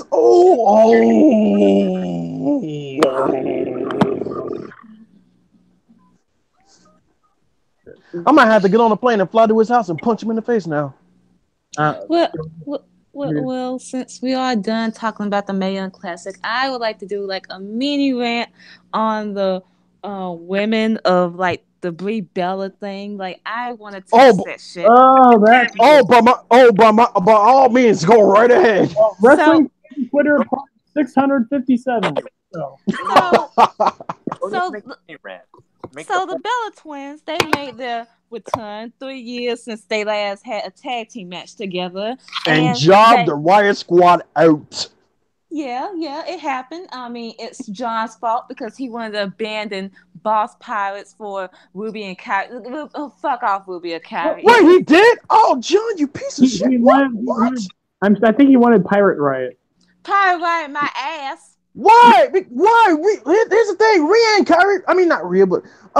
and Kyrie have only been together once, and they did the whole thing with the birdhouse. That's it. Sasha and Kyrie actually teamed up. And it's canon now. So, yeah, beat... John, you fickle, man. They beat the Riot Squad, but while I was watching the match, I was fine with it. They have some new tag team moves under their belt. They have ring rust. They haven't been on the road full time. They've been doing a lot of shit. We all know what they've been doing. Let's not forget, Bree's coming off having a kid. Yeah, exactly. So there was one spot in which Bree, she was gonna go do. It was supposed to be like a suicide dive, but it was supposed to be. But Sarah Logan was supposed to stop it, but Sarah Logan was late. Like, here's the thing. Like, on Discord, I laughed because I thought it was a botch until we rewound and saw it. It's like, oh, okay. Yeah. So I kind of took that back. The second one. Well, before we get to that, everyone was blaming Brie because she's a shit wrestler, which she's competent. She's okay. She's not the best. She's better than Nikki. She's not the best female wrestler in the world, and she's better than her sister. Am I not wrong? And she's just coming off a ring rust in the pregnancy, and not be on the road full time. So you can't really shit on her. Exactly. What's Nikki's excuse? That's Sarah Logan's fault because she wasn't there in time. And That- just left Yeah. Bree looking like a dumbass on the fucking Yeah, road. because the purpose of that spot was for Bree to go for the suicide dive, but to stop because Sarah Logan was going to airball in the face. By the time she got up there, Sarah Logan hadn't gotten up yet. And then people are acting like Bree never done a suicide dive before. Yes, the fuck you have. Oh no, she did because that double suicide dive they did at WrestleMania 30. Yeah, that one, the one at SummerSlam 2015, the one at SummerSlam 2014. She's done them before. And they look okay. They're not the best ones. I'll go back and rewatch, but they're okay. No. They're good. Yeah, now the second one she did that one was a little bit scary. That one, I mean, props to Sarah Logan and Ruby Riott catching her in time because Jesus. Yeah, because you can see Ruby actually kind of lurched forward to make sure that she caught her so she didn't hit her head. Thank goodness for that. Oh, like Jesus Christ, Bree. But you do realize you got a baby girl at home, right? The fucking issue with this bullshit in which Ryan Satin from Pro Wrestling Sheets oh boy fucking compare Sasha Banks' suicide dive from her great match with Asuka, which is the best women's match in 2018 on the fucking main roster. I bet someone to fucking try me with that. I bet someone to argue otherwise. I bet you to argue with me. That's not the best main roster women's match in 2018 this year. I bet you. You say on the main roster? Main roster. Okay. Oh, because I was sure about the pull-offs for the NXT match, but never mind. You said main roster. Never mind. So, and that match had no build. It was barely fucking prepared as it is because it got changed last minute. They were supposed to have a tag team match in the last minute. And they swapped it up the last minute. Yes. So, and here's the thing: the point of that one was Sasha had to slow down because Asuka was supposed to kick her in the face. Let me explain. So he wanted to take that and compared it to the one Brie had on Monday Night Raw and say that fans don't get on to Sasha Banks for that, but that they get on to the Bellas for theirs. And I'm like, first of all, you must be blind and must have not been on Twitter because when she had that moment with Asuka, everyone shitted on her and said that she was Botcha Banks and they were saying she botched that thing. First off, if you slow down that moment, you see she is going on slow speed. She uses her legs to get hooked to catch up the in ropes. the rope, to get hooked up in the rope, and you see Asuka kick her in time, and then she used her hands in order to prevent her fall. That is the moment. That happened. It was fucking planned. It was not a fucking botch. Why are y'all still saying this, you dumb pieces of shit? And to go on what you were saying, even that's kind of dangerous because any type of slip out, Sasha could have legit landed straight on her head. That is still kind of dangerous. Yeah, I do. But yet the same people that get on to Sasha, you mean y'all jerking it off to Kenny Omega in New Japan. Why you gotta bring the homie Kenny into this? Because I have to. It's a fucking double. Oh man. Another thing I gotta bring up. I mean, she's not wrong though. She's not even wrong. I'm not even. Standard that Sasha Banks get, and she gets all this fucking hate because she said that she's the best female wrestler. Y'all have no. Asia, that's not the reason. Asia, you know that's not the reason. Let me point this shit out. Y'all have no fucking problem with a male says it, when Bret Hart said it, when CM Punk, all these other wrestlers say it, but when Sasha Banks say it, it's a fucking problem. When Sasha Banks said that she wants to be the best and do all this shit, oh, well, she can't retain the title. Well, why the fuck you think she can't retain the title? Because Mr. Man has a hard on for blondes. Because she's not supposed to be good. By the way, I've never had a problem with Sasha Banks saying that she wants to be the best and she is she is the best. Until Shirai hits the main roster. But either way, they're gonna have their match to settle who's number one, and more than likely Sasha might win that. So hey. Cannot compare a botch to a planned spot in which I love Sasha Banks' suicide dives. Okay, all of them, in my opinion, are the best out there. Okay, I love Sasha's suicide dives, but sometimes it's scary because the way she lands, I'm like, sweetheart, okay, one wrong move and you're paralyzed. Let me point out the one with Charlotte. Okay, the one in which she won the first wild title. Okay, you see how she lands. I have a different angle from the one they didn't show on Raw, but it's from like the way Sasha, she goes through the ropes. Charlotte moves up, and you see Sasha lands on her fucking neck. Oh yeah, I saw them because here's the thing. Before she moved up, Charlotte was in perfect position, but then Charlotte's dumbass walks up 2 feet, and Sasha ends up landing on her head. I'll post it in chat right now because everyone and their dumbass mama don't want to fucking believe me. Like, how in the fuck? Like, that's quick, and everyone was Sasha. Here's the thing. My cousin saw it because he was in the front row of that match. He recorded it and he sent it to me and says, "Hey, does it look like Charlotte messed this up?" And I see Charlotte where she was before Sasha did the dive, she was in perfect position. Then right before Sasha dives, Charlotte steps up a couple feet, and then that's when Sasha lands on her head. It's like, yeah, Charlotte kind of fucked that up. And then y'all want to compare Sasha's suicide dive to Carmella's suicide dive. It's safe, but I don't want fucking safe. I want balls to the fucking wall. You want to take out all. Dude, Carmella's Lopez suicide is so awesome. Like, it's better than Sami Callihan's and Austin Aries all top. It's okay. It's cute, but I don't want safe, cute. I want balls to the fucking wall action. That's what Sasha Banks give me. Here's the thing. I think Sasha. She has the best suicide dive outside of 2 people. And I'm going to say them right now. Io Shirai and King Cuerno. Oh, dude, the arrow from the depths of hell is ace. Cannot forget King Cuerno, man. That shit. And dude, and speaking of Cuerno, since he's on the mask, dude looks like a Mexican Tomatonga. Oh, God, you're right. Dude, how come all these masked luchadors are so fucking handsome? Dude, Dr. Wagner is making miracles happen. But yeah, as you continue about what you were saying. I'm just gonna post this in chat just so everyone can read it because Daily DDT, they recently just did an article on Sasha Banks. Oh, I know what the one you're talking about, the one that you posted in Discord earlier. I saw that already. And she is, no matter who you try to say, she is the standard for women's wrestling. Yeah. Oh yeah, she definitely is. Like, and like when Io finally gets called into the main roster, hopefully they don't fuck Io up. I want Sasha to be her first opponent. No one on the main roster in the ring can hold Sasha Banks' boost at this point. She puts match after match after match. I think, and honestly, the only women that can hold up to Sasha on the main roster aren't even really technically with WWE. Like some had to come in from the indies, that can hold up with Sasha.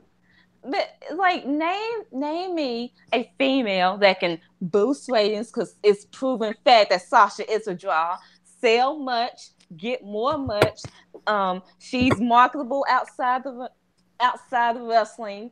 She innovates her moveset every single time. She's not fucking complacent. She always want to go above and beyond. Name me another female that does all and elevates her opponents and makes every feud she's in. She's relevant without the title. She doesn't need a title to be relevant. Name me a female that does that other than her. Okay, wait. Does this have to be a woman in WWE, or can we just name any woman, like in any promotion? Just name me one female that does all that. I think Tony could, but I don't think Tony has kind of modified her moveset yet. Could, but I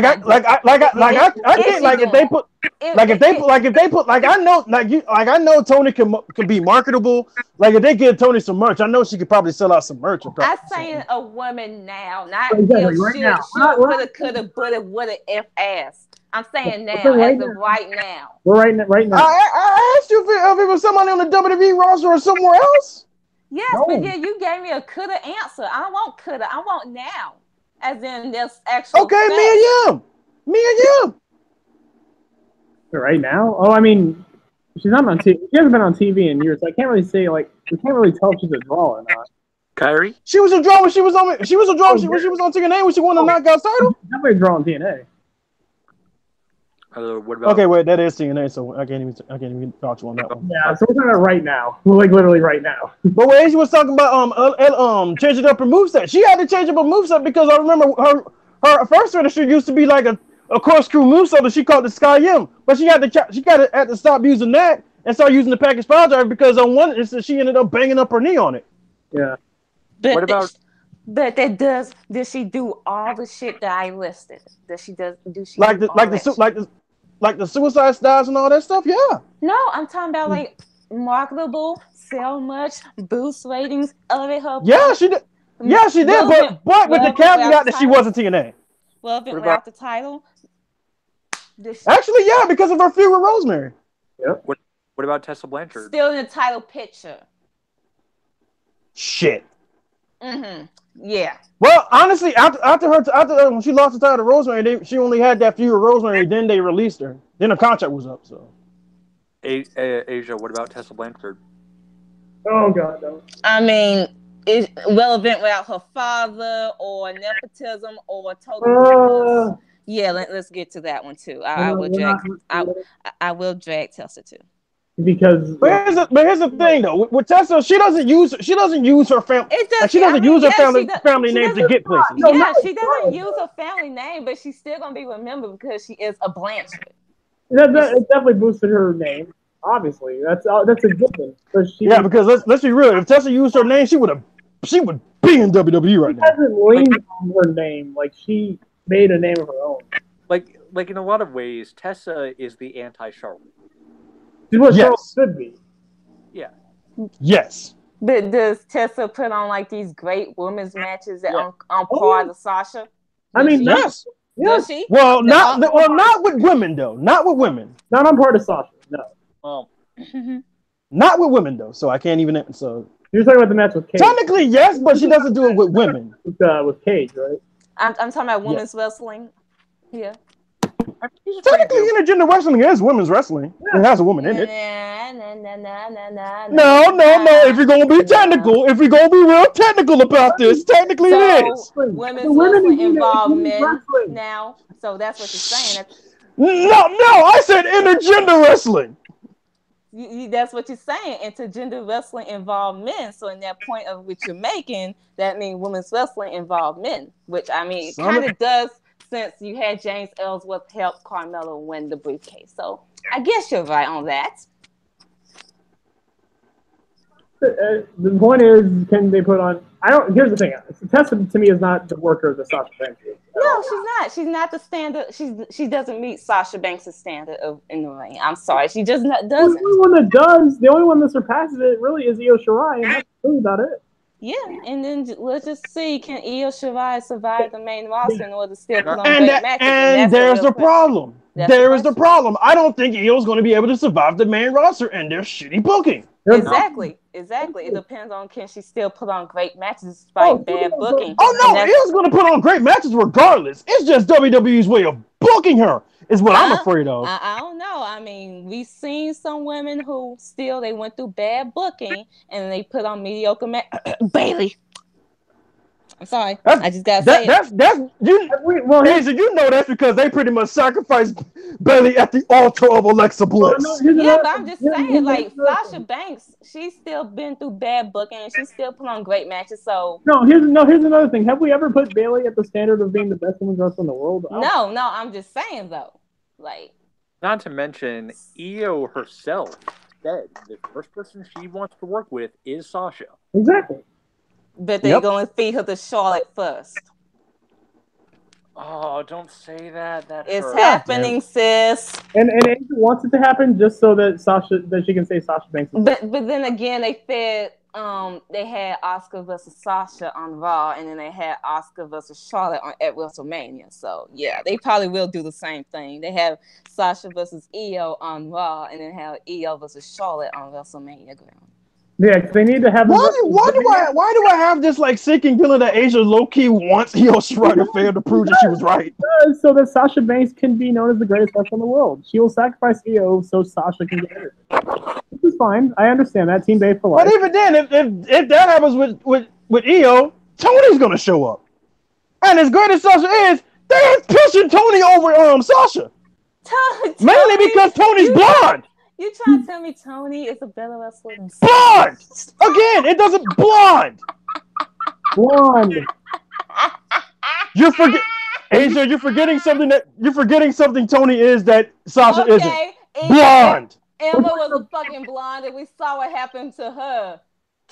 Emma was never blonde. Emma wasn't blonde. Emma was blonde. In NXT she was. NXT, yeah, but they never had her blonde on the main roster. Yes, they did. No, wait. When she first debuted, yeah.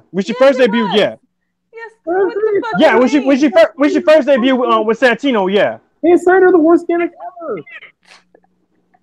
Oh, sweetheart. Oh, yeah, delusional. It's so sweet. It's almost cute. It's demented. Sasha is the standard of women's wrestling. No matter what fucking debate, what logic y'all try to come up with, she is that bitch. I disagree. No ifs, ands, or buts about it. Anyone want to Tony, Mia, whoever y'all try to come up. I'm sorry. I disagree. No. You can disagree your ass to the back. In a few months, it's gonna be Becky. Nope. I don't go to the back. I'm always in the front because I makes it rain. I'm sorry, Cliff, but Becky, she does not sell much like Sasha. She does. She's not marketable. I'm sorry. I've been hearing the merch sales have been going up. In terms of the women who sell the most much, it's Alexa, Sasha, then Bayley, and then Ronda. So Sasha's below Alexa. Yes, but because of blonde again, and then you got the whole Teen Titans color shit. Wait a minute. Hang on. You know what? Never mind. I'm not even gonna get into this. Never mind. No, we're just gonna let Asia have her thing. I have my thing. You know I'm right. Y'all try to come. No, but you low key just contradicted yourself. You just contradicted yourself. I'm just saying though, Alexa, yes, she is marketable, but she's not the best female wrestler. But obviously. Okay, but you're saying, you just said Tony wasn't marketable either. You kind of contradicted yourself. How she's marketable though? I'm just saying, like, is there any the same way Alexa's marketable? It's friggin' tiny. But I'm saying like she's not the better wrestler than Sasha. That's all I said. No, but when I made the argument, you said that Sasha was better overall. Basically, you were saying Sasha is more marketable than she's Tony. Marketable. She's boosting ratings. She's elevating her opponent. That's all I said. I'm saying, can you have any female that does all that for Sasha? But yeah, you saying I'm contradicting myself. Asia, you mentioned you contradicted yourself with the Alexa comment. That's Alexa comment being more marketable. These are the women who sells the most. When we talked about Io Shirai, you mentioned the booking is going to ruin her, and she's not going to put Yes, because we all know how Vince is going to book her. Well, you know how Vince is going to book Tony? Like a fucking megastar, probably. I'm just saying, we saw how he did with Emma when she was even a blonde. Emma was never on the level of over during that time that Tony Storm is now. You can't. Even though she was a great wrestler. She was a great wrestler, but her gimmick was kind of meh. She definitely didn't peak. She wouldn't peak until like 2016. Yeah, like you have Emma's gimmick, and then you had Bayley's gimmick, which are goofy gimmicks. Toni Storm's gimmick is that she's a freaking rock star. Yes, I get that, but so I'm just sorry to cut you off, Asia. I'm just curious, like if you were to compare peak NXT Sasha Banks to peak indie Toni Storm in terms of putting on great matches. Oh, Sasha Banks. Sasha Banks all the way. Sasha Banks. Here's the thing. 2015 NXT Sasha Banks is literally one of the GOATs. Okay, fair enough. Her title reign in NXT was legend. And she did more with that title reign than Asuka ever did with how long it fucking went. Because Sasha made her opponents look like they actually beat her. But nobody was ready for Asuka. Yeah, you wasn't ready for Charlotte. Mm-hmm. SpongeBob would have been ready for Asuka. I just want to throw that out there. SpongeBob would have been ready for Asuka. I would have been ready for Oscar. I could get a switch. Would you have been ready for Suzuki? Well, no, because I'll be dead. Oh, okay. I'll have a seizure. He doesn't care. Suzuki. Let's Bye. go on. But yeah, Sasha Banks, she is that bitch. No ifs, ands, or buts about it. Moving along. I win again. You say so. Oh, I don't say so. I am winning. Chat. I'm gonna ask chat. Did Asia win? Whatever, my guy. I did win. Yes, she won. I Whatever. mean, EO's botching moonsaults at the Mayon Classic, apparently. Boop. Whatever, man. Whatever my ass. Mm-hmm. That's her ultimate fight. Something in my ass. You know.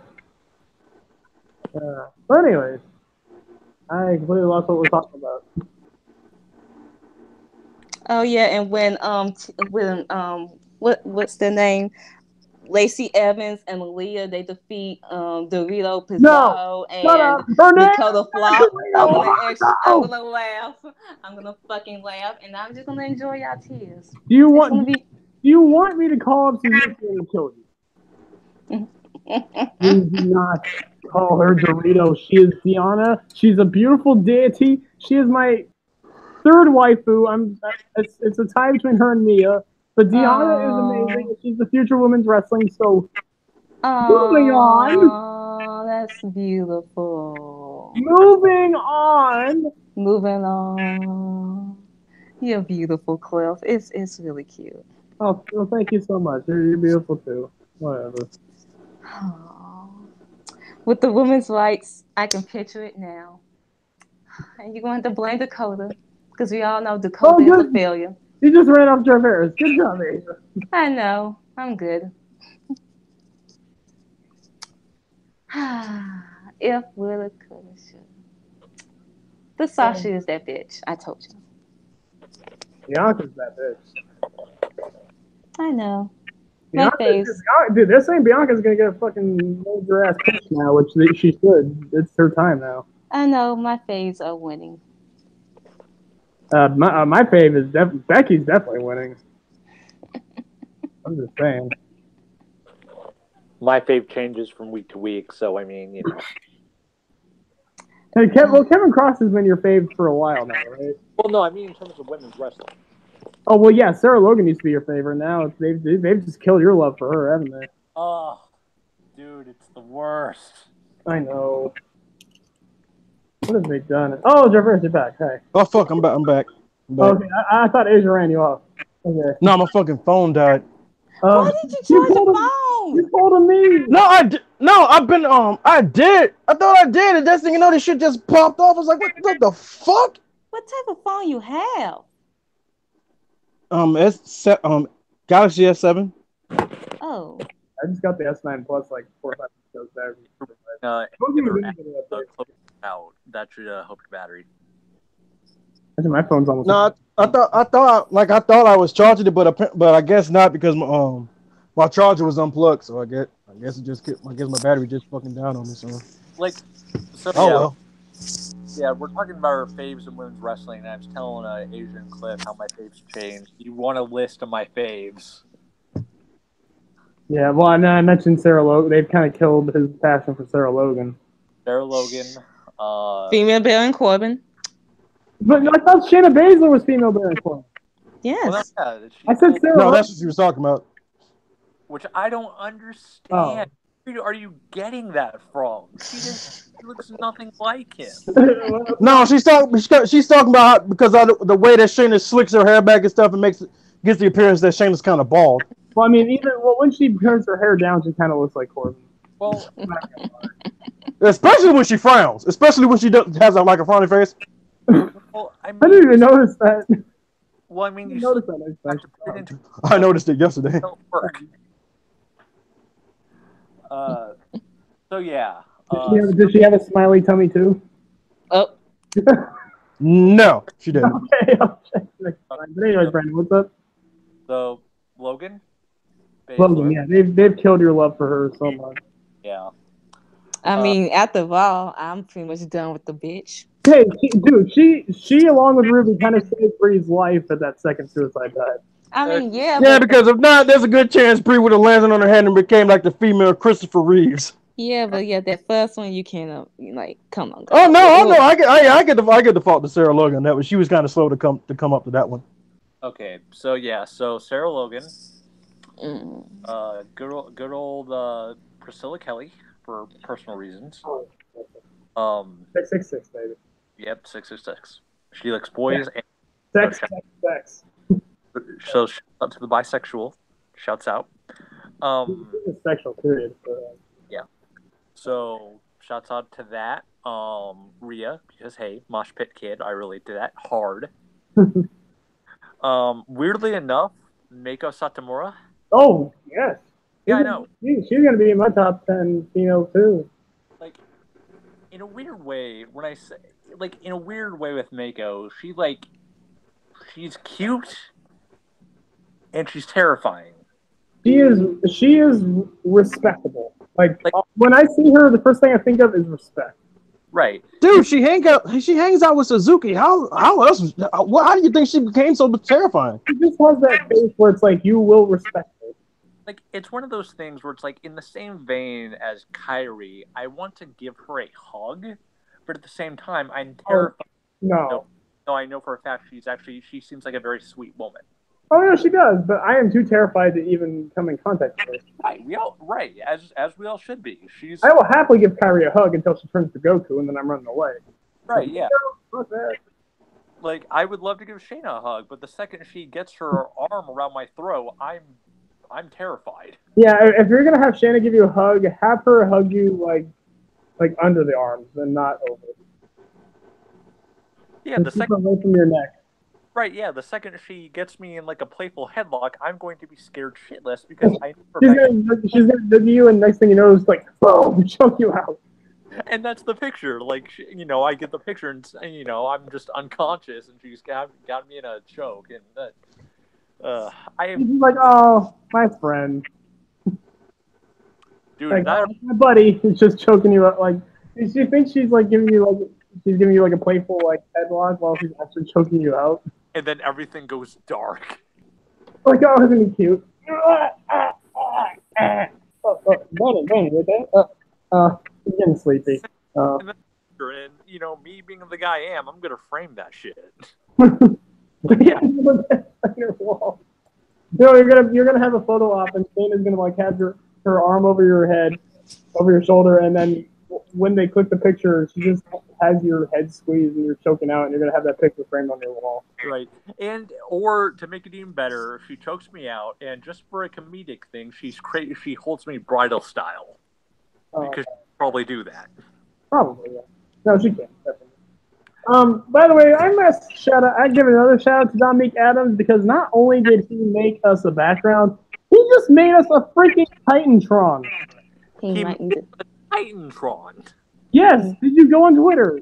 Dominic Adams just sent me a TPA Titantron. He's gonna have to change that. Fuck you. God damn it, Agent. I'm just saying though. Yeah, we'll probably edit it. I mean, she's not here, so why include her in it now? Look, thank you, Dominique, for putting the work in to actually do something for us. Yeah, congrats and all like that. Thanks for taking the weirdest styles of wrestlers and making it coherent.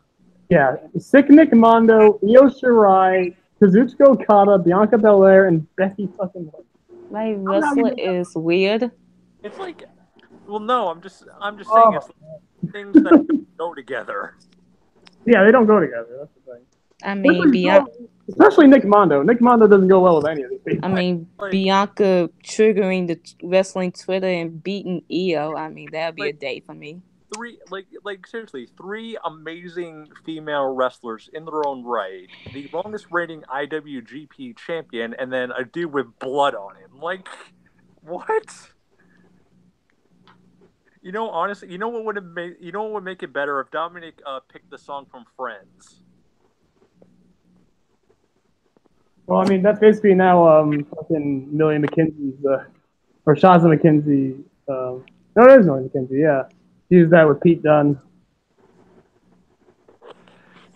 No, I'm just saying, like, the one thing that will make it better, the song that Dominic picked for our Titantron would be the song from Friends, the opening theme song from Friends. No. Family Matters. Yes. No, please no. We were doing that. No. It's a rare condition this day and age. We're totally doing that. Oh my god, why do I talk to you? I don't know. We love you though. I don't. Yeah, no. No, like three of the five wrestlers go together, and then two of them don't.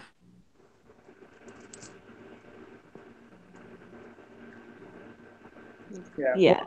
Well, basically, Nick Mondo doesn't go well with anyone. No offense. It's like all these wrestlers only just see a guy bloodied up to a pole.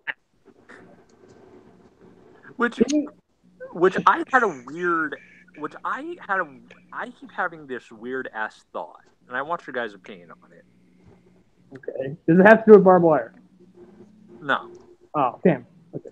Our profile icons, Okada, Bianca, Io, Becky, and Mondo in a 5-way match. I mean, Okada's winning because he's OP. Oh, absolutely, Okada's winning. Yeah.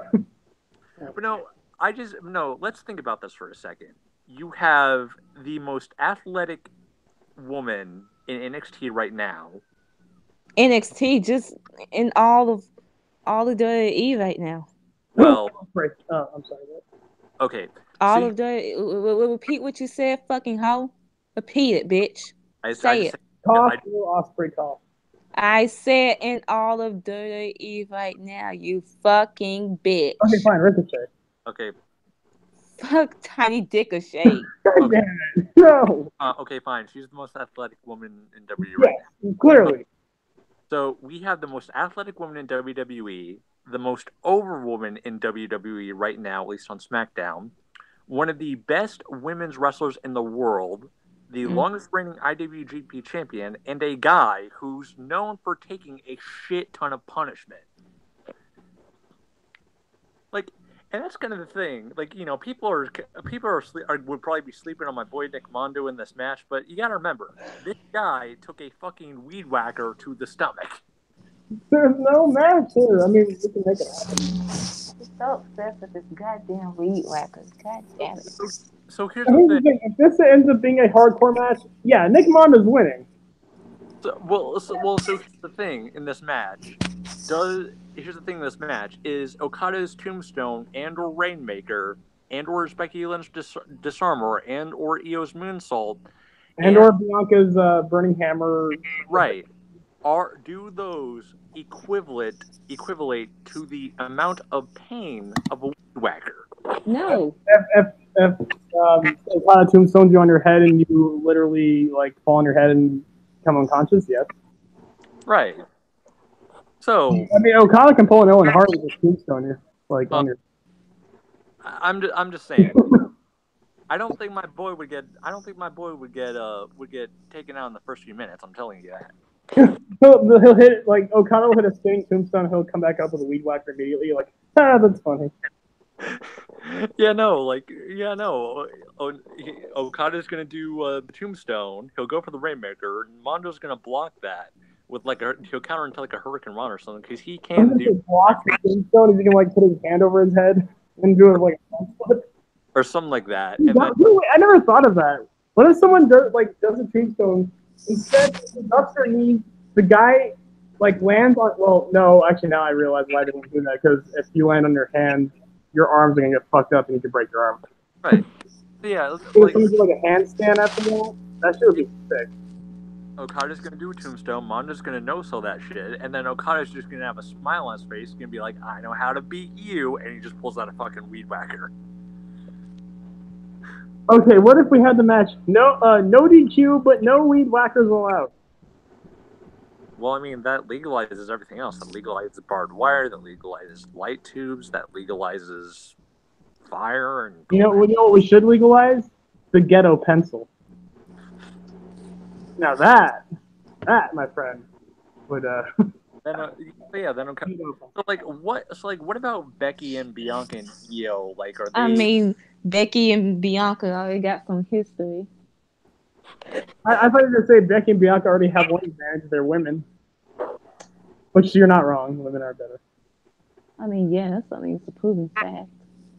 So yeah, I mean, just an interaction between those two. Oh, dude, I want to. Becky versus Bianca was just like we got a taste of it at WrestleMania, and it was beautiful. Jarvis, do you want to weigh in on this? No, he's just like, dude, Okada's winning with the Rainmaker. Like, I already know this. He's more likely playing the game. Yeah. How is Spider-Man, by the way? Great, it's wonderful.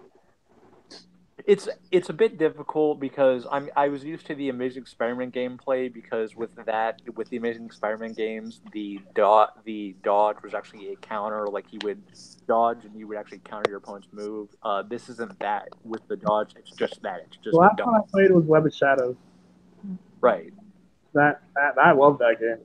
The PS3 version, not the PS2 version. That shit is, the PS2 versions. I enjoyed it at the time for like, but then I played the PS3 version. I'm like, what the hell? Which can I just say, the opening scene of Spider-Man walking with all this destruction behind him. I can't remember what. I think it's a Beethoven song. Oh, nice. Or I think a Bach song, whichever one. What is this, fucking Clockwork Orange? But no, I'm talking about the destruction going on while Beethoven's Fifth is playing. The ultra violence. But no, you know that piano song that's playing in the background is Spidey's walking, all his destruction's behind him. Okay, yeah. I think that's Beethoven. I think. Damn, I gotta come back to that. But yeah, anytime I think of classical music while chaos and carnage are going on, I immediately think Clockwork Orange. I mean, great film. Despite Stanley Kubrick being a nut job. Well, I mean, we mean despite or including. You're not even wrong though. That's the best part. He is a nut job. That's why his movies are so great. You can't. Here's the thing about Kubrick. He's dedicated. I mean, he's an asshole. I will say that. I mean, he made. I can't remember the actress's name. It's the actress in The Shining. He made. That was hard to watch. Yeah, like he made behind the scenes stuff on that.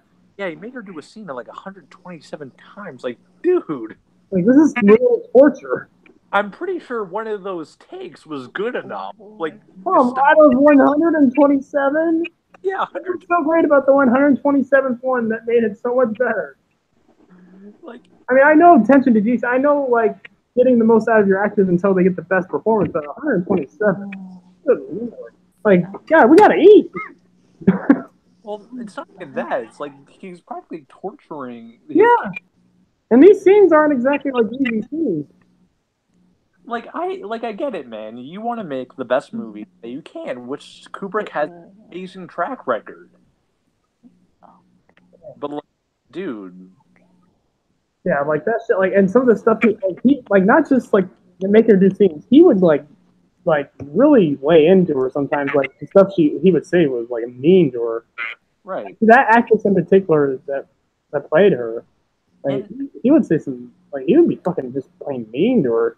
Not to mention, no offense to Kubrick, I understand like he has a vision for his films, but to me, Space Odyssey 2001 is overrated.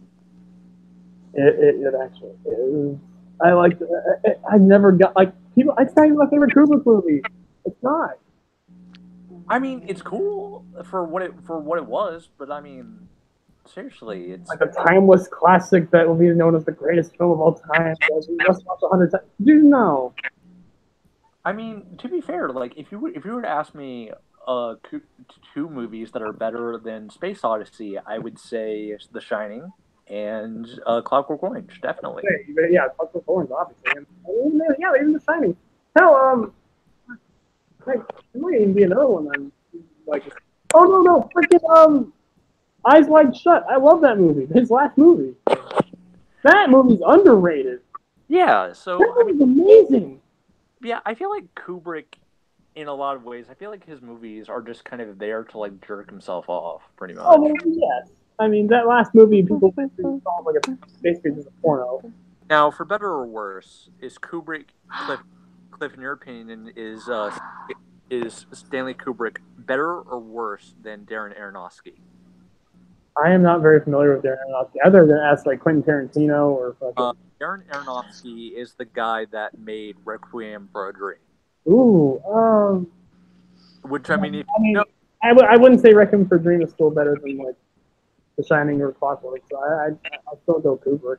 here's the thing: Requiem for a Dream, even though it's a fucking trip, which that's the point. It's a movie about drugs. Like, it's a good movie. It's a well-made movie. Oh, I mean, I think Asian's getting bored. No, I'm watching Selena. Oh, nice. Nice. You know what else is a weird movie, and this might kind of disturb you guys, but I actually think like if you get past the content and look at it from like a visual and music standpoint, because it's well made, like production wise, a Serbian film. Uh, I know the content, but if you look past it, soccer. Brandon Best is the one defending a Serbian film. believe me, I do not watch it for the plot. If anything, I'm watching it for the fucking visuals and the music. It's a horrible thing like it's a horrible thing that happened, but man, look how nice this movie is. The fucking the newborn scene. Don't No, that's the scene. we're That's not. We're not. We are not. We are moving on. We are moving on. Brandon, No. no. I'd rather talk about Nick Mondo and his fascination with weed whackers than talk about that scene. so. Well, speaking of, did you watch his documentary called Unscarred? Oh, I haven't. Wait, didn't you link it to me? What? Didn't you link it to me? I don't know if I did. I can. Yeah. Yeah. It's and just so, it's not just him talking about just why he does hardcore. He actually talks about like he goes like further into why he became a wrestler, and it ultimately stems from the fact like he said like he was too hyperactive as a kid, and he even said like he found out that he had a ADD or ADHD. Okay. Yeah, so Yeah. Well, we'll probably talk more about that later. It sounds awesome, but is there anything else we really wanted to talk about? I do have to talk about one thing. I'm gonna make it short because I talked about it a lot in Discord, but it has to do with Danny Meltzer Oh no. because Oh Lord, why? Kenny Omega hates. I mean, look. I mean, here's the thing. Before January 4th, 2017, you like the Kenny Omega is overrated shit was even heard about. Everyone loved Kenny Omega. Everyone was agreeing that he was one of the best wrestlers in the world. Once Dave Meltzer had to make a fucking stupid ass decision and just become a goddamn mark, because apparently Dave Meltzer is that important. The Kenny Omega is overrated bullshit has arson to the point where literally, like, I've had friends where it's like, I would talk about Kenny Omega and it's like, oh, that guy that Dave Meltzer like starts off over, and it's like, he fucking is like, is that literally all he is now? hey Cliff, Ridiculous. The sentiments I have that everyone having about Kenny Omega is like how I have on New Japan. It's like y'all praise everything that's in fucking New Japan. It's not because look, there's a lot of shit in New Japan I hate. Fucking Taguchi, Kushida. There's some shit in New Japan that I do not agree with. I do not agree with that Okada should have beaten Naito at Wrestle Kingdom 12. I think that was a bad decision to this day. Like, there's some shit about New Japan they do not do right, but at the end of the day, their product to me, as far as it, like, the main thing that they focus on is their wrestling, and their wrestling is some of the best in the world. And at the end of the day, that makes me happy. There's no stupid bullshit storylines that make me want to turn off the TV. But no, the thing that just pretty much annoys me is that you cannot compare the two companies. You just They're fucking can't. completely different. Exactly. One is sports entertainment, one is wrestling, one is appealing to casual fans, the other one is trying to appeal to casual fans, but they just now it's like you just can't. You can enjoy one and not bash the fucking other just to use like enjoy New Japan for what it is.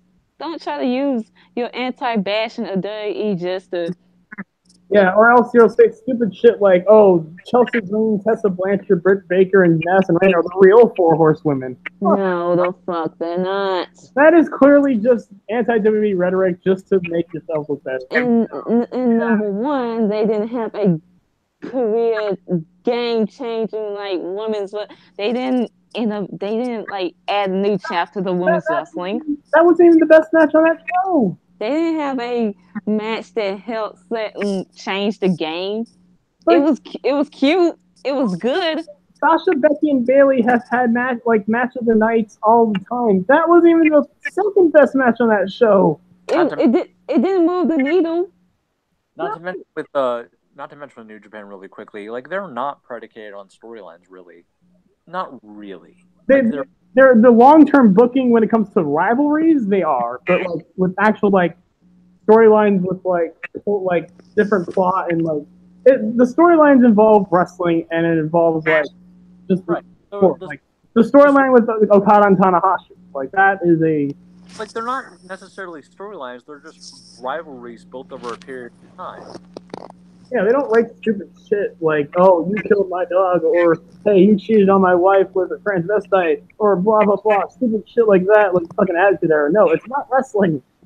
Oh, Yeah. and if you are gonna fucking compare, I mean, I posed this question to John and Ashton, and they're like, you cannot shit on Brock Lesnar for being a part-time champion, but in the same breath be okay with Jericho being being the IC champion. The only difference with that is that Jericho, we cannot say that he's been lazy because he's literally doing everything. No, he's not. Yeah, the circumstances are different, but you can't shame one but praise the other.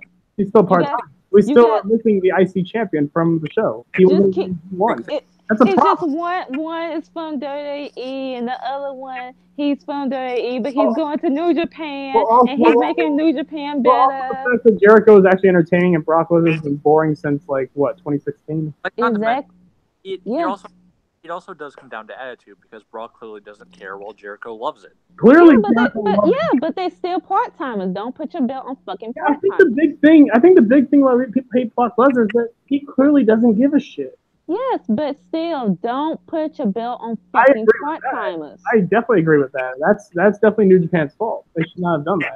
Hey, you cannot praise New Japan for doing that, but yet get on WWE for that. You gotta keep the same energy, sis. Don't be that hypocritical cunt. Exactly. You're right. Hey, Cliff, real quick about this documentary. Sorry to get off topic, but do you want me to click you on share? Oh, definitely. Link it to me in Hangouts or Discord or whatever. Link it to me in the Team Petty Asshole Discord. Okay, because I can share with you on YouTube too, because that is a thing that you can do.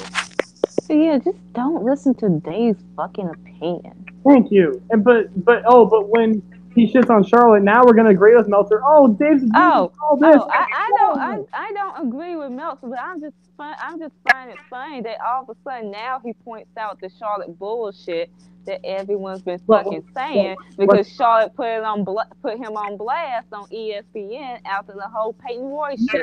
Yeah, so that's just Meltzer being petty and just of course. And if y'all was wondering what the fuck he said, it was, he was just saying how attendance after SmackDown went down, and it was Becky Lynch, Charlotte versus Carmella for the SmackDown Women's title, and fans just left during that match. And then he said that the Becky Lynch versus Charlotte feud isn't as hot as fans making it out to be. That is fucking bullshit. Shut up, Dave. What feud? Other than Styles versus Joe, what feud on the main roster period is hotter than this? Nothing. Don't you dare tell me Braun and Roman. Get the hell out of here. Oh, I wasn't even going to say that. Here's what I'll say. Becky Lynch is hot. White hot. She's white hot. But this feud is going to it's not going to be hot after Hell in a Cell. That's what I'm gonna say. It's not gonna have all the fucking steam in it to last all. Yeah, I think Becky will still be hot, but the way they look at the feud, I don't think the feud itself is gonna be hot. Exactly, because you can only carry the feud so long with Charlotte. It's one of those things where this is a one-person feud because Becky. Yeah, it pretty much is. Becky is carrying the feud. That during that. Like Titantron promo thing that I think Charlotte did a lot better than she usually did. She stopped the shouting thing, which I approve of very much. she still was absolutely wrong in everything she said, and I wanted to slap her in the face when she said that all you had to do was ask. All you had to do was ask. She earned a title shot by beating people for 2 months. She asked 2 years ago, can she face you on Raw? And when she beat you clean, you attacked her from behind. Exactly. So don't get on the bullshit about ask. Like she doesn't need to ask. You. She didn't need to ask. She earned her title opportunity. Well, you got your new pick and ran up and just beat Charlotte once, and you get a fucking title shot. Get the fuck out of here. Don't act like you had the same goddamn mountain to climb. What did you expect me to do? I would have let you done the same thing. Did you want me to lie down for you? No, she didn't want you in the fucking match, period. Look, I understand why Charlotte. I understand Charlotte wanting. We talked about this. I understand Charlotte wanting to take advantage of an opportunity because, again, it's a business. She wants to be the champion. That's fine. But don't fault Becky for fucking being frustrated. But she couldn't at least once support her best friend and just let her best friend have this moment. Yeah, wait till after SummerSlam. Like, out of all the times Becky has supported Charlotte and let Charlotte have every championship, hell, Becky didn't even let Becky. She never cut off Charlotte after Charlotte won the title from Natty. Oh. She didn't do that. Like, she couldn't wait just a month or so to come back and get a title shot. She had to ruin Becky's one-on-one chance that she hadn't had since early 2017. WrestleMania 33. That was the last. But that was a 6-way. I don't even count that. I'm talking about one-on-one. Yeah, no, December, the night Mickey James came back. TLC, not TLC, the Steel Cage. That's it. I thought she had a singles match on SmackDown against Alexa Bliss where she lost. Oh yeah, I remember that now. After Naomi gave up the belt. Yeah. So ever since, I think that's February? Yeah, February, yeah. So ever since then, she did not down the one-on-one shot. You couldn't let her get this one-on-one shot and come back and challenge her. Now, you did point us out yesterday. Maybe Charlotte can bring up the fact that after she retained the title against Asuka, maybe she was gonna bring up who she was gonna defend her title against next, and maybe it was gonna be Becky. We won't know that. We wouldn't know that now because Iconics they attacked her and Carmella cashed in. But maybe Charlotte can bring that up. So, can I just say real quick, Cliff? I know I'm not trying to speak ill of Becky here. Trust me. I mean, you better not, or else I'll fucking kill you. But what if Charlotte politics her way with this match that her and Becky are going to have, and Becky decides to pull a Shawn Michaels? I would love her forever. I swear to God. Do it. I would be so happy. I swear, especially if it's what she deserves. She might as well at this point. Yeah, no, Charlotte's gonna do natural selection, and Becky's just gonna do a freaking backflip, and it's gonna be great if she did. She's gonna do it, and then she's gonna land on her feet, and then do a front flip down. And then she's gonna do and just to be extra spiteful, she's gonna do a flip flop. Yes. Okay, it's that would either ruin the match or make it better. Better. It'll make it really better because Becky and Charlotte, I'm sorry that they the matches are good, Asia. They're good, but I mean. So basically, Cliff, you're saying that even though it wouldn't be like a barn burner, you would be cool with Becky and Charlotte had a comedy match. Well, I mean, Becky had a comedy match, and Charlotte being this is overselling me. I want Becky to be petty. Or Becky basically making the match hilarious. You'd be cool. I'd be down with that. I hope it doesn't come to that. I hope Charlotte doesn't get bitch and politics away. I would hope that, SummerSlam 2018. Yeah. Again, hope. It hasn't done me well in the past, but hey. Yeah, it was supposed to be Becky winning the title, and then the last fucking hour before SummerSlam went on the air, it changed to Charlotte winning. Pull out the daddy card. Hey, Yep, and you saw Ric Flair backstage, so I Wait, mean, put two and two I'm in together. trouble. I'm about to lose the title. Daddy! And he's just strutting in like, oh, Ric Flair is here. Oh, yes. Woo! Hey, Cliff. So I tagged you about that documentary. I was wondering if the next episode, I actually really want to hear you review it. Documentary? Sure. Next TPA episode, I want you to review it. I really want your thoughts on it. Okay, I'll give my thoughts on it. Yeah. You link it in what, Discord or what? Yeah, Discord man, TPA. Awesome. Okay. I tagged you. I watched the mini documentary on Darby Allin. That was awesome. It's great. Yeah. Okay. I'm definitely a fan of Darby Allin. Okay, so can I just say real quick about Evolve, and can I just say Kenny Johnson is the man as far as mini docs? Oh God, yeah, dude. His one on Gargano, his one on Matt Riddle, his one on Darby Allin. Are they popping firecrackers? What is going on? What is going?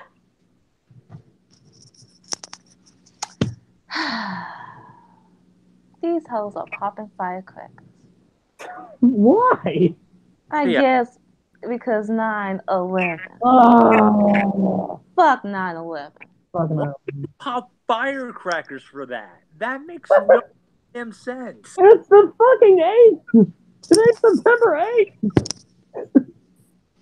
We're not stopping firecrackers for 9/11 on. I'm not shedding one tear for this fucking country Wait, when no, 9/11 hits. Today. It's September 7th. Who would be celebrating 9/11 on September 7th? They were popping firecrackers 2 days after 4th of July, and they were popping in the fucking road while I was getting McDonald's. I think this is a drunk frat college kid. You live in fucking university, right? Yes, I live on campus, but I live 10 minutes off campus. It's drunk college kids. Come on now. Okay, well here's the other thing. Who pops fireworks on September 11th?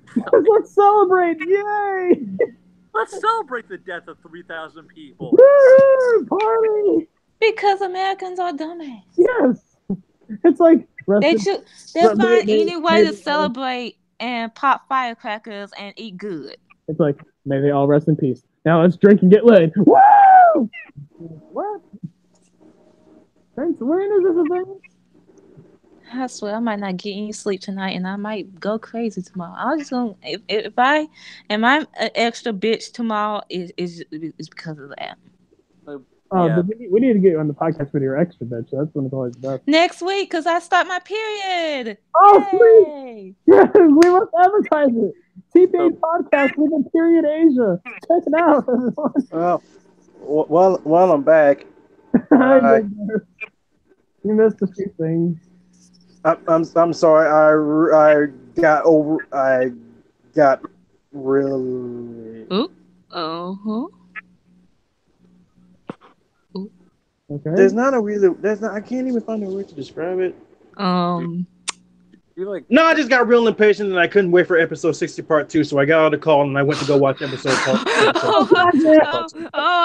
I thought like you got so depressed or some shit, like something happened. No, I'm sorry. I had a temporary brain lapse and I didn't know the word to say that I was impatient. No, dude, totally fine. Okay. So yeah, episode 60 part 2 was amazing. Okay. I was just gonna ask they had Gohan pretty much be very, very calm with silent rage. So that sounds great. I mean, and he pulled up. Were you in here when people was for some reason talking about a Serbian film? Yeah, Chief was right. But Gohan pulled a Vegeta. I mean, he really pulled a Vegeta. This has turned into let's review just talk about. Okay, so what all happened? Well, basically, before he killed the first Cell Jr., Gohan said in a calm voice, "You said you wanted to know the meaning of what was it? What Cell called it when he first threw Gohan through those rocks? Don't ask me." And Brandon, Filicide. Oh, yeah, so Gohan, right before he killed the first Cell Jr., said, "So, you wanted to know the meaning of Filicide?" And he kills the Cell Jr. And the entire time, Cell is having this huge hard on because he got exactly what he wanted. And then one of the Cell Juniors decides to kill Krillin. What does Gohan say in response? Quote, really? And if he dies again, he's going to get an ice cream sundae. And Krillin responds with, I'm lactose intolerant. And Gohan says, it's heaven. No one's lactose intolerant in heaven. So, yeah. Gohan was extremely calm in murdering these Cell Juniors. That sounds very disturbing. Very disturbing, but it's also quite entertaining. Oh yeah, that sounds awesome. I would love to see Gohan quietly, calmly murdering people. And yeah, and Goku actually apologized to Gohan for being a shit father. Oh, and here's one. Gohan throws the sister back to his beast with Trunks, and he tells Trunks, try and forget that you're half Vegeta and don't fuck this up. Yeah. Oh, wait, what, half Vegeta? Yeah. So he throws Trunks the sensu beans, and he tells Trunks, try to forget that you're half Vegeta and don't fuck this up. And Vegeta's like, you motherfucker. Yeah, I think. I think should we end it here, guys? It's been a fun episode. We talked about everything, but yeah. I'm gonna save my Janet Jackson rant for next time. I mean, do you want to do it now? Fine, let me do it now. Yes, here we go. Let me get the actual thing up just right now. Here we go. Give me. But is this about the thing about her not knowing what hot Cheetos were? No. Wait, what? So. Wait, what? Yeah, Janet Jackson legit does not know what hot Cheetos are.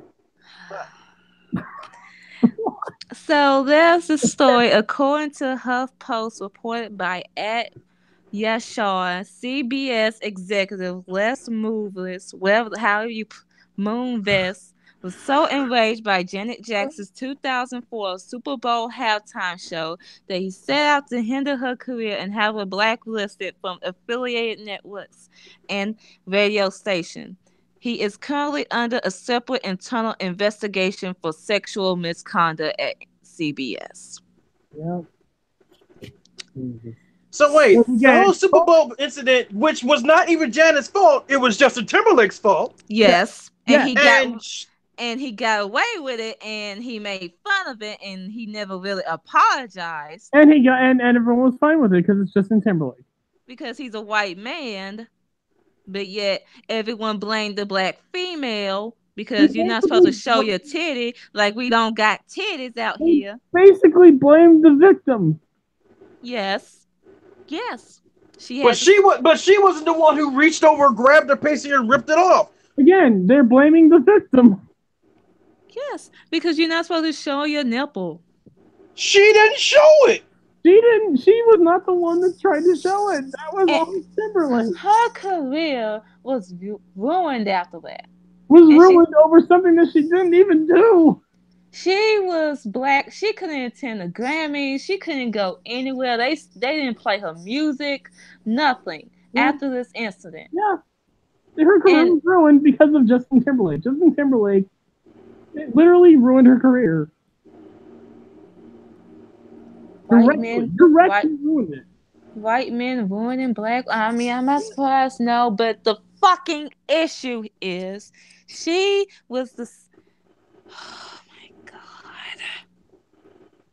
My fucking god. And she's just now getting awards and shit. And it's like, y'all white men, particularly y'all white men, like to profit off of black women and all this bullshit. Okay? Especially Justin Timberlake, especially you, because you, not only you use Janet Jackson, then you use Prince, and then Cliff, I know the fucking excuse, well, they gave him permission to, no, because if he actually cared about Prince, he would respect that Prince's wishes, which was he did not want to be involved in that technology bullshit. He said it in multiple fucking interviews. In that case, I blame the family because the family literally. But no, it's not just the family. It's him because he should have respected his wishes to begin with. Yeah, it's not. Yeah, it's his fault as well, but it's also the family. Like, the family should have known more than anyone that Prince didn't want to be part of this. They wanted the fucking money and all the bullshit. They tried to start a reality TV show after he died and release his music. His family seems like a piece of shit. So yes, he gets some of this blame too with his shitty ass performance. But yeah, the fact that they wanted to blackball her, it further proves how this society treats black women. Black women are on a fucking totem pole in this fucking country. And no matter what we do, we always gonna get scrutinized and be labeled as the ghetto black women who's gonna get pregnant and knocked up out of wedlock and then not gonna get and be fucking ghetto. Pretty much. Always. At least black men, y'all have some leg to stand on because y'all are men.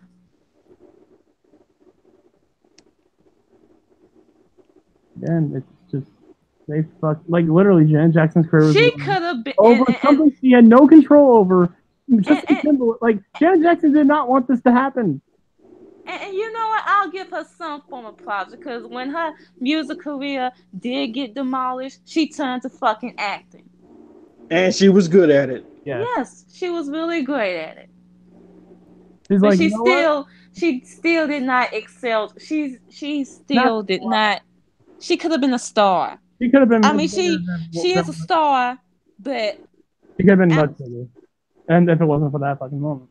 But fuck you, Justin Timberlake. And then some people was trying to praise his fucking mediocre mayonnaise ass performance. That was the driest shit I ever seen. Not even mayonnaise. That was cottage cheese. That was dry as fucking hell. That was spoiled milk. That wasn't mayonnaise. That wasn't cheese. That was just stale bread. Let me post the picture I got I'll post it in chat. Stale moldy bread.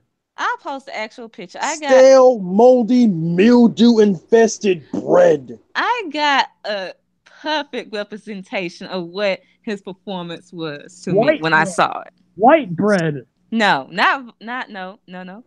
Just hold up a second. Okay. Oh, here it is. It's right here. Just go and chat and y'all see it. You see it, Divorce? Yeah. White people, no flavor, no color, nothing. That was his performance to me. No flavor, no color, nothing. Like, he literally got off scot-free, and if anything, his career skyrocketed after that. Yes, it did. And then he used black sound for his music for Suit and Tie and all that shit, and then he abandoned it to go to do fucking retarded country music. You know these fucking perverts, like, they're in the music industry, fucking, like, probably give him a high five for what he did too. He made fun of the shit too.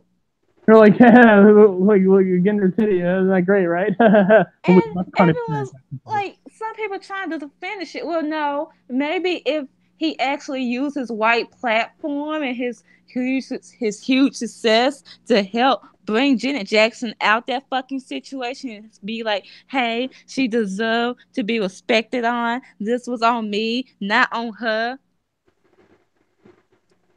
So that's why I give him shits too. That's why I'm giving him the side eye.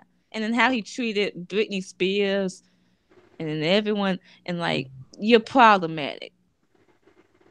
But he's a white male who was in a boy band, so we're not gonna label him. Fuck that boy band. We're not gonna label him as problematic because he was just in an innocent boy band. But yet he outed out Britney Spears because, I mean, despite the fact he was cheating on her first, he outed her because she was cheating on him. It's like, oh, Britney cheated on me, even though I cheated on her first. Feel bad for me. That's men for you. So, I mean, Janet Jackson, I'd be man enough to admit, like, hey, wait, I cheated first, so she was in the right to cheat on me. Janet Jackson should have had his career and more, and then some. Dude, Janet Jackson should have hired some dudes to take out Justin Timberlake's kneecaps in the parking lot. Because she's a better singer, better dancer, better performer. No ifs, ands, or buts about that. Doesn't mean that doesn't mean she should have been a bigger person. She should have hired some goons to take out Justin Timberlake's knees. I mean, Michael. I mean, Oh, And okay. I just her saw book. of the Titantron that Dominic Adams made. Can I just say it's fucking amazing? I haven't even watched it yet. It's great. It is a fucking amazing. Dominique, you're the true MVP. But yeah, like fuck him. And whenever y'all try to praise him, I'm just gonna be posting shit about Janet Jackson. So, Cliff, just so you know, the next TPA episode, please review the doc. Okay, I will review the documentary. Do it. Okay. Yes. I'm sick of y'all white people. I know. We know. We're sick of us too. We are totally sick. I want y'all to be ashamed of y'all whiteness. Didn't you say I'm part of the I mean, to be fair, white people were responsible for CCW, and there's not really any people of color in CCW. So. I don't claim. No. Rich Swan was. Oh, Shane Strickland too. Yeah.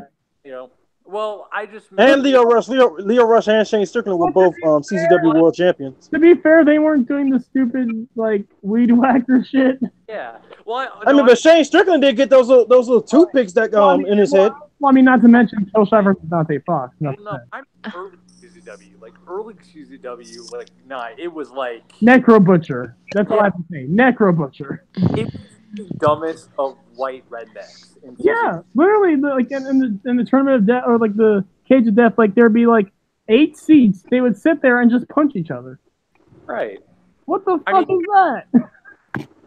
I mean, if you picture the average CZW fan, they're pretty much what you'd expect. Yeah. Fucking white people.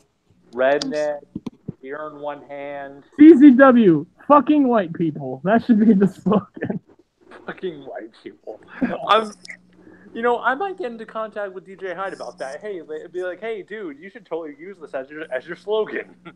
It's the most honest slogan you can possibly have for CZW.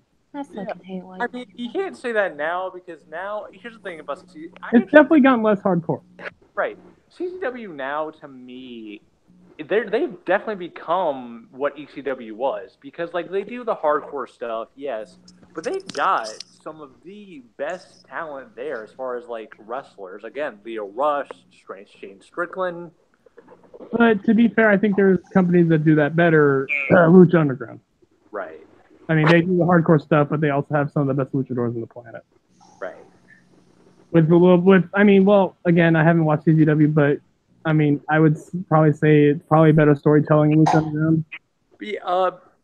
I mean, to be fair, CZW, like they have like their own tournament where it's like all just pure wrestling called the best of the best. So. That's awesome. I mean, CZW has definitely gotten better from like 2006.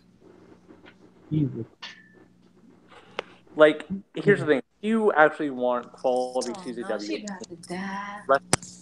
instead of like just like hardcore shit. Watch the DJ Hyde era from like 2009, 2008, 2009 now. Well, like before Zanding came back. Well, no, this was after Zandig had, because Zandig turned over the company to DJ. So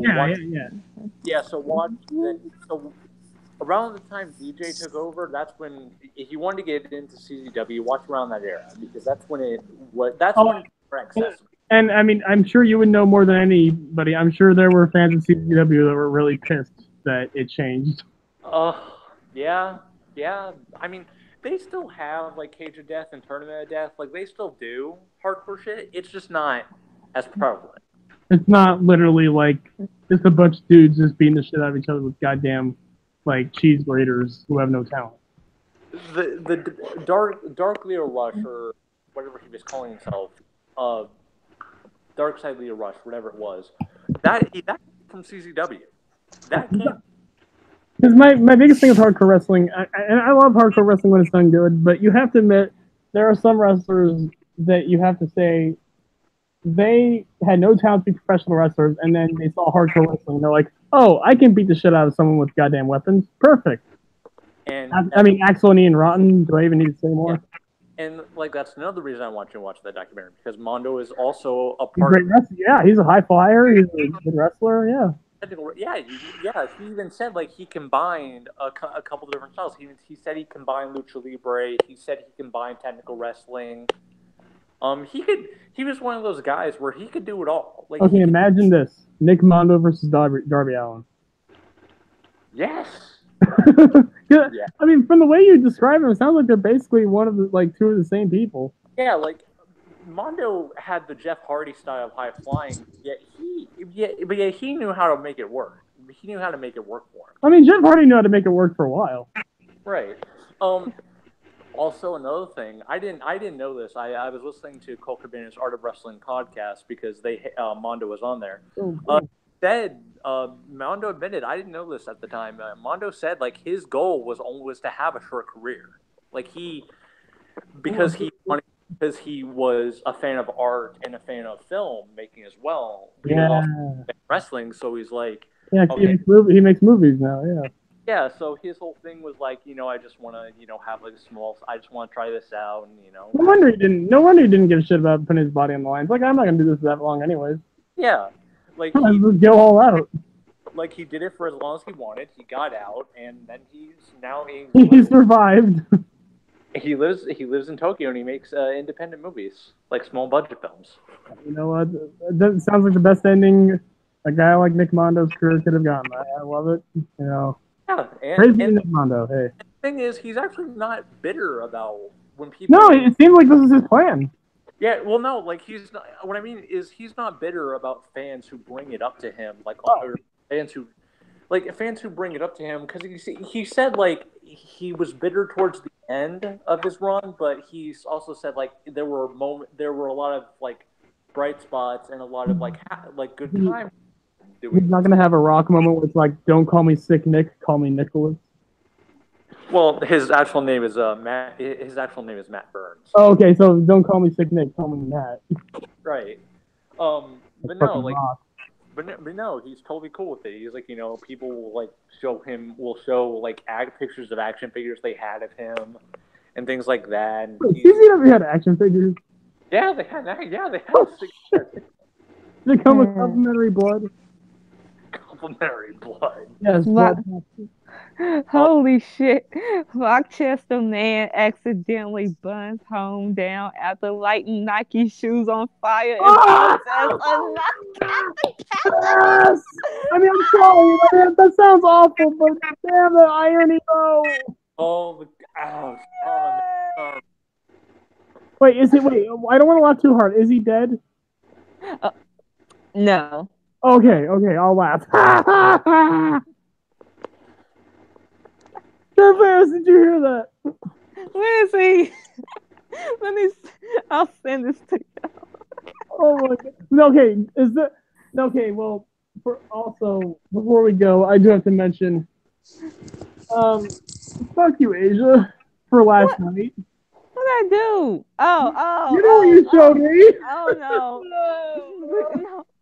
Explain to the people what you showed me. Again, this goes under the theme of fucking white people. Okay, so I sent Cliff a video. It's a video of this. I don't know if they're a couple. I don't know if there's.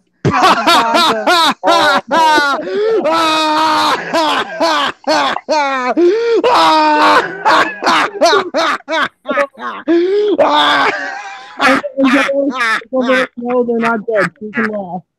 Okay,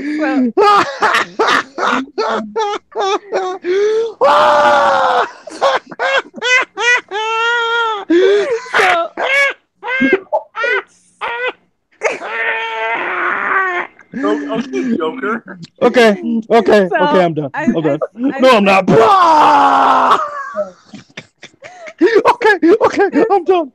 Okay, so it's a video of this it's a black man and a black woman, and they're reacting to a video of a woman, and she says she's gonna do cornrows. She braids her hair, then she gets some corn, she takes it out, she takes a needle and thread and put the corn in her hair.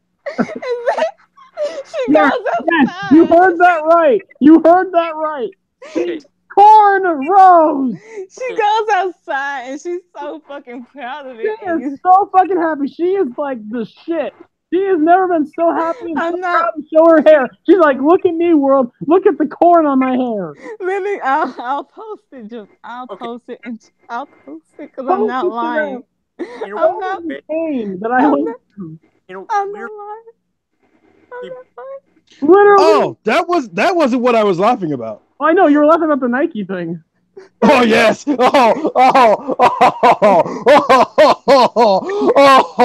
Oh, the stupidity is glorious. It tastes so good. yeah, It's beautiful. You guys see. the So, chick- Traverse, you have to. Are you showing Traverse? I'm about. Oh no! I've seen it. I've seen it. That young lady should be ashamed of herself. Like, God damn it! Oh, You're so proud. like in a weird way, she pulls it off. No, Like she does not. Brandon, don't you encourage that foolishness. Foolery. Don't you dare encourage that tomfoolery. there you go. I mean, here's the thing. I'm someone that appreciates aesthetic. That's some shitty ass. That is not aesthetic. That is tomfoolery. That is ruggamaroo. That is ridiculousness. That The is. fact is that she's wearing corn on her head and So she's is that- eating food. Is that officially white culture? Yes, Yep. Yes, we have Oh. NASCAR, golf, incest, and corn on hair. the only thing that would make it better if she made a dress out of Starbucks cups. Yeah, that would be perfect. Yeah, you complete the fucking. Yeah. Jeez, man, white people literally are the worst. Thank you, Y'all got the worst tendencies and the worst qualities. Thank you, No. Ace, for taking me into your culture. No wonder y'all want to steal other people's culture, cause y'all shit is boring as fuck. Not only is it boring, but it's weird. Like who does incest? Wait, no, Really? no, Asia. Yeah, exactly. But no, Asa, this is on you. You said to white people to get a culture of their own. This is their answer. I ain't say get some weird shitty ass culture. This is what they have. Asia, come on now. You know what we talking about here. You knew it was gonna be weird. Well, I mean, to be fair, let's be real. White culture is pretty much DIY redneck. It's I mean, sometimes it's good, sometimes it's terrible. right. Like here's the thing about This doing is terrible. right. Yeah, like it's a do. I mean, you say it's good, but yet we have white kids shooting up the fucking school. Okay, when he's talking about the good kind of DIY, I'm thinking he's thinking like Nick Mondo, backyard wrestling, like do it I'm yourself. talking about DIY as in like do it yourself, like an arts and crafts thing. Like that's white. Like this is a redneck version of that. Like white. Punk rock. Yeah, like I will, and that's kind of the one thing. Like when you think about it, I mean, white culture. We had punk rock, so I mean that was something. Yeah, that's one thing we do have is punk rock. That's about it. That's cute. Is punk rock is that relevant now? I guess. Well, after Green Day and Blink-182, probably not. Okay, well, hardcore punk rock, like Red and Great, they're not relevant anymore because they were around for such a short time. And heavy metal is also not relevant anymore. Unfortunately. Yeah. I swear, when I saw that video, I almost cried. I wanted to. Oh, I thought nothing would put a bitch such a smile on my face except for seeing that tweet about that picture about this fool burning down his house. He's like, yeah, I'll show Nike, I'll show them all by lighting these shoes on fire in my house. Wait, why is the house burning down? So sorry, do we have a fire extinguisher? When I have a fire extinguisher, oh Lord. You stupid sons of. Like, dude. Now, see, if I was there, instead of helping the person, I would be out there with a lawn chair laughing as his house burns down. Round of applause. Yeah, lawn chair. And see, here's how how much of an asshole I'd be. While he's trying to escape, I kick him back in the house like, no. You made that problem. You have to stay in there and deal with it. It's like, hey, aren't you busy? Hey, go back there and burn your shoes. Show Nike. Show Nike that you ain't gonna stand for what they doing. Go in there, burn the rest of it, but my house is burning down. So go in there, but hell, that'll make it easier. Dude, you know what would have been even better if he tried to take a picture of the burning Nike shoes and right as he could, like, fire shot out. Oh man, I don't know what's funnier. This man burning down his house or a fool that actually decided to light his Nike shoes on fire while they were still on his feet. I heard of that one. Yes, yes, I heard that Someone one did that? too. Yes, Yup. Yup. Oh no, I BS you not. There was literally a video of an old white dude lighting his Nike shoes on fire while they were still on his feet, and of course he ended up going to the hospital for third-degree burns. And he wonders why his feet burn. they took your money and you end up in the fucking house. I don't feel sorry for any white person. Oh, That's the biggest W for Ducky right there. It's like, not only did we take your money, but you dumbass actually went out here and decided to light your shoes on fire while you were still wearing them. Now you in the hospital. Now you got to pay them hospital bills. I guess how you feeling? I guess common sense isn't common for everyone. It's not part of the white culture. Social Darwinism at its best. Oh my goodness. Natural selection, people. Beautiful. If you ever want to know how white people operate in the deep south, that's how you know. It wasn't even in the South either. So you don't want to take them off? No, I don't want to take them off.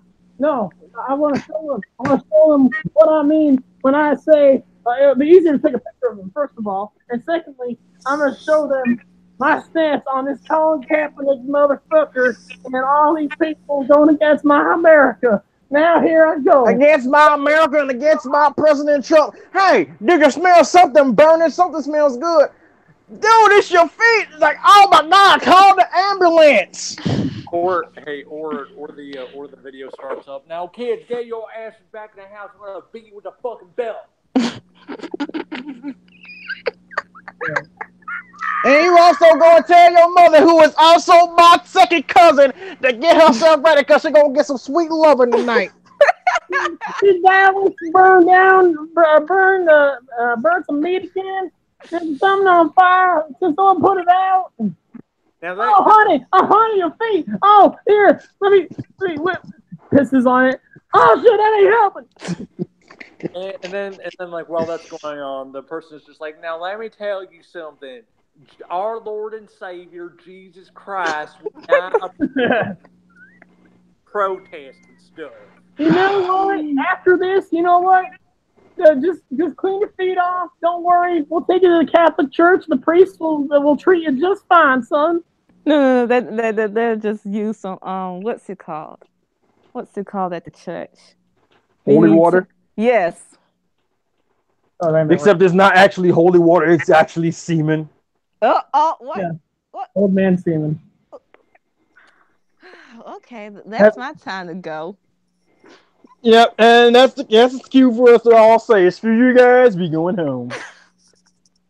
Ladies and gentlemen, this has been the 8th episode of the TPA podcast with Cliff, Jarvis, Aja, and Brandon.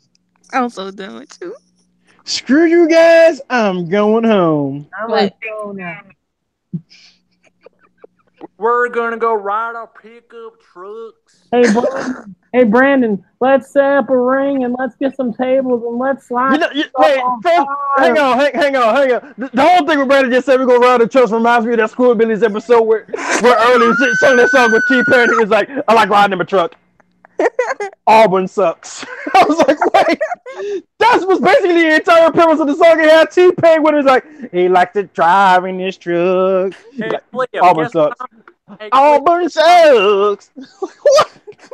Hey Cliff, guess what I'm gonna do? I'm gonna chew some tobacco and watch some fucking NASCAR. That's it. No, I'm done. Screw you guys. I'm going home. I'm done. I'm out. When that black person Tiger Woods comes on my thing, No, that's it. We're calling it. That's it. That's TPA podcast, everybody. Good night. Go home. Get out. Watch something else. Peace.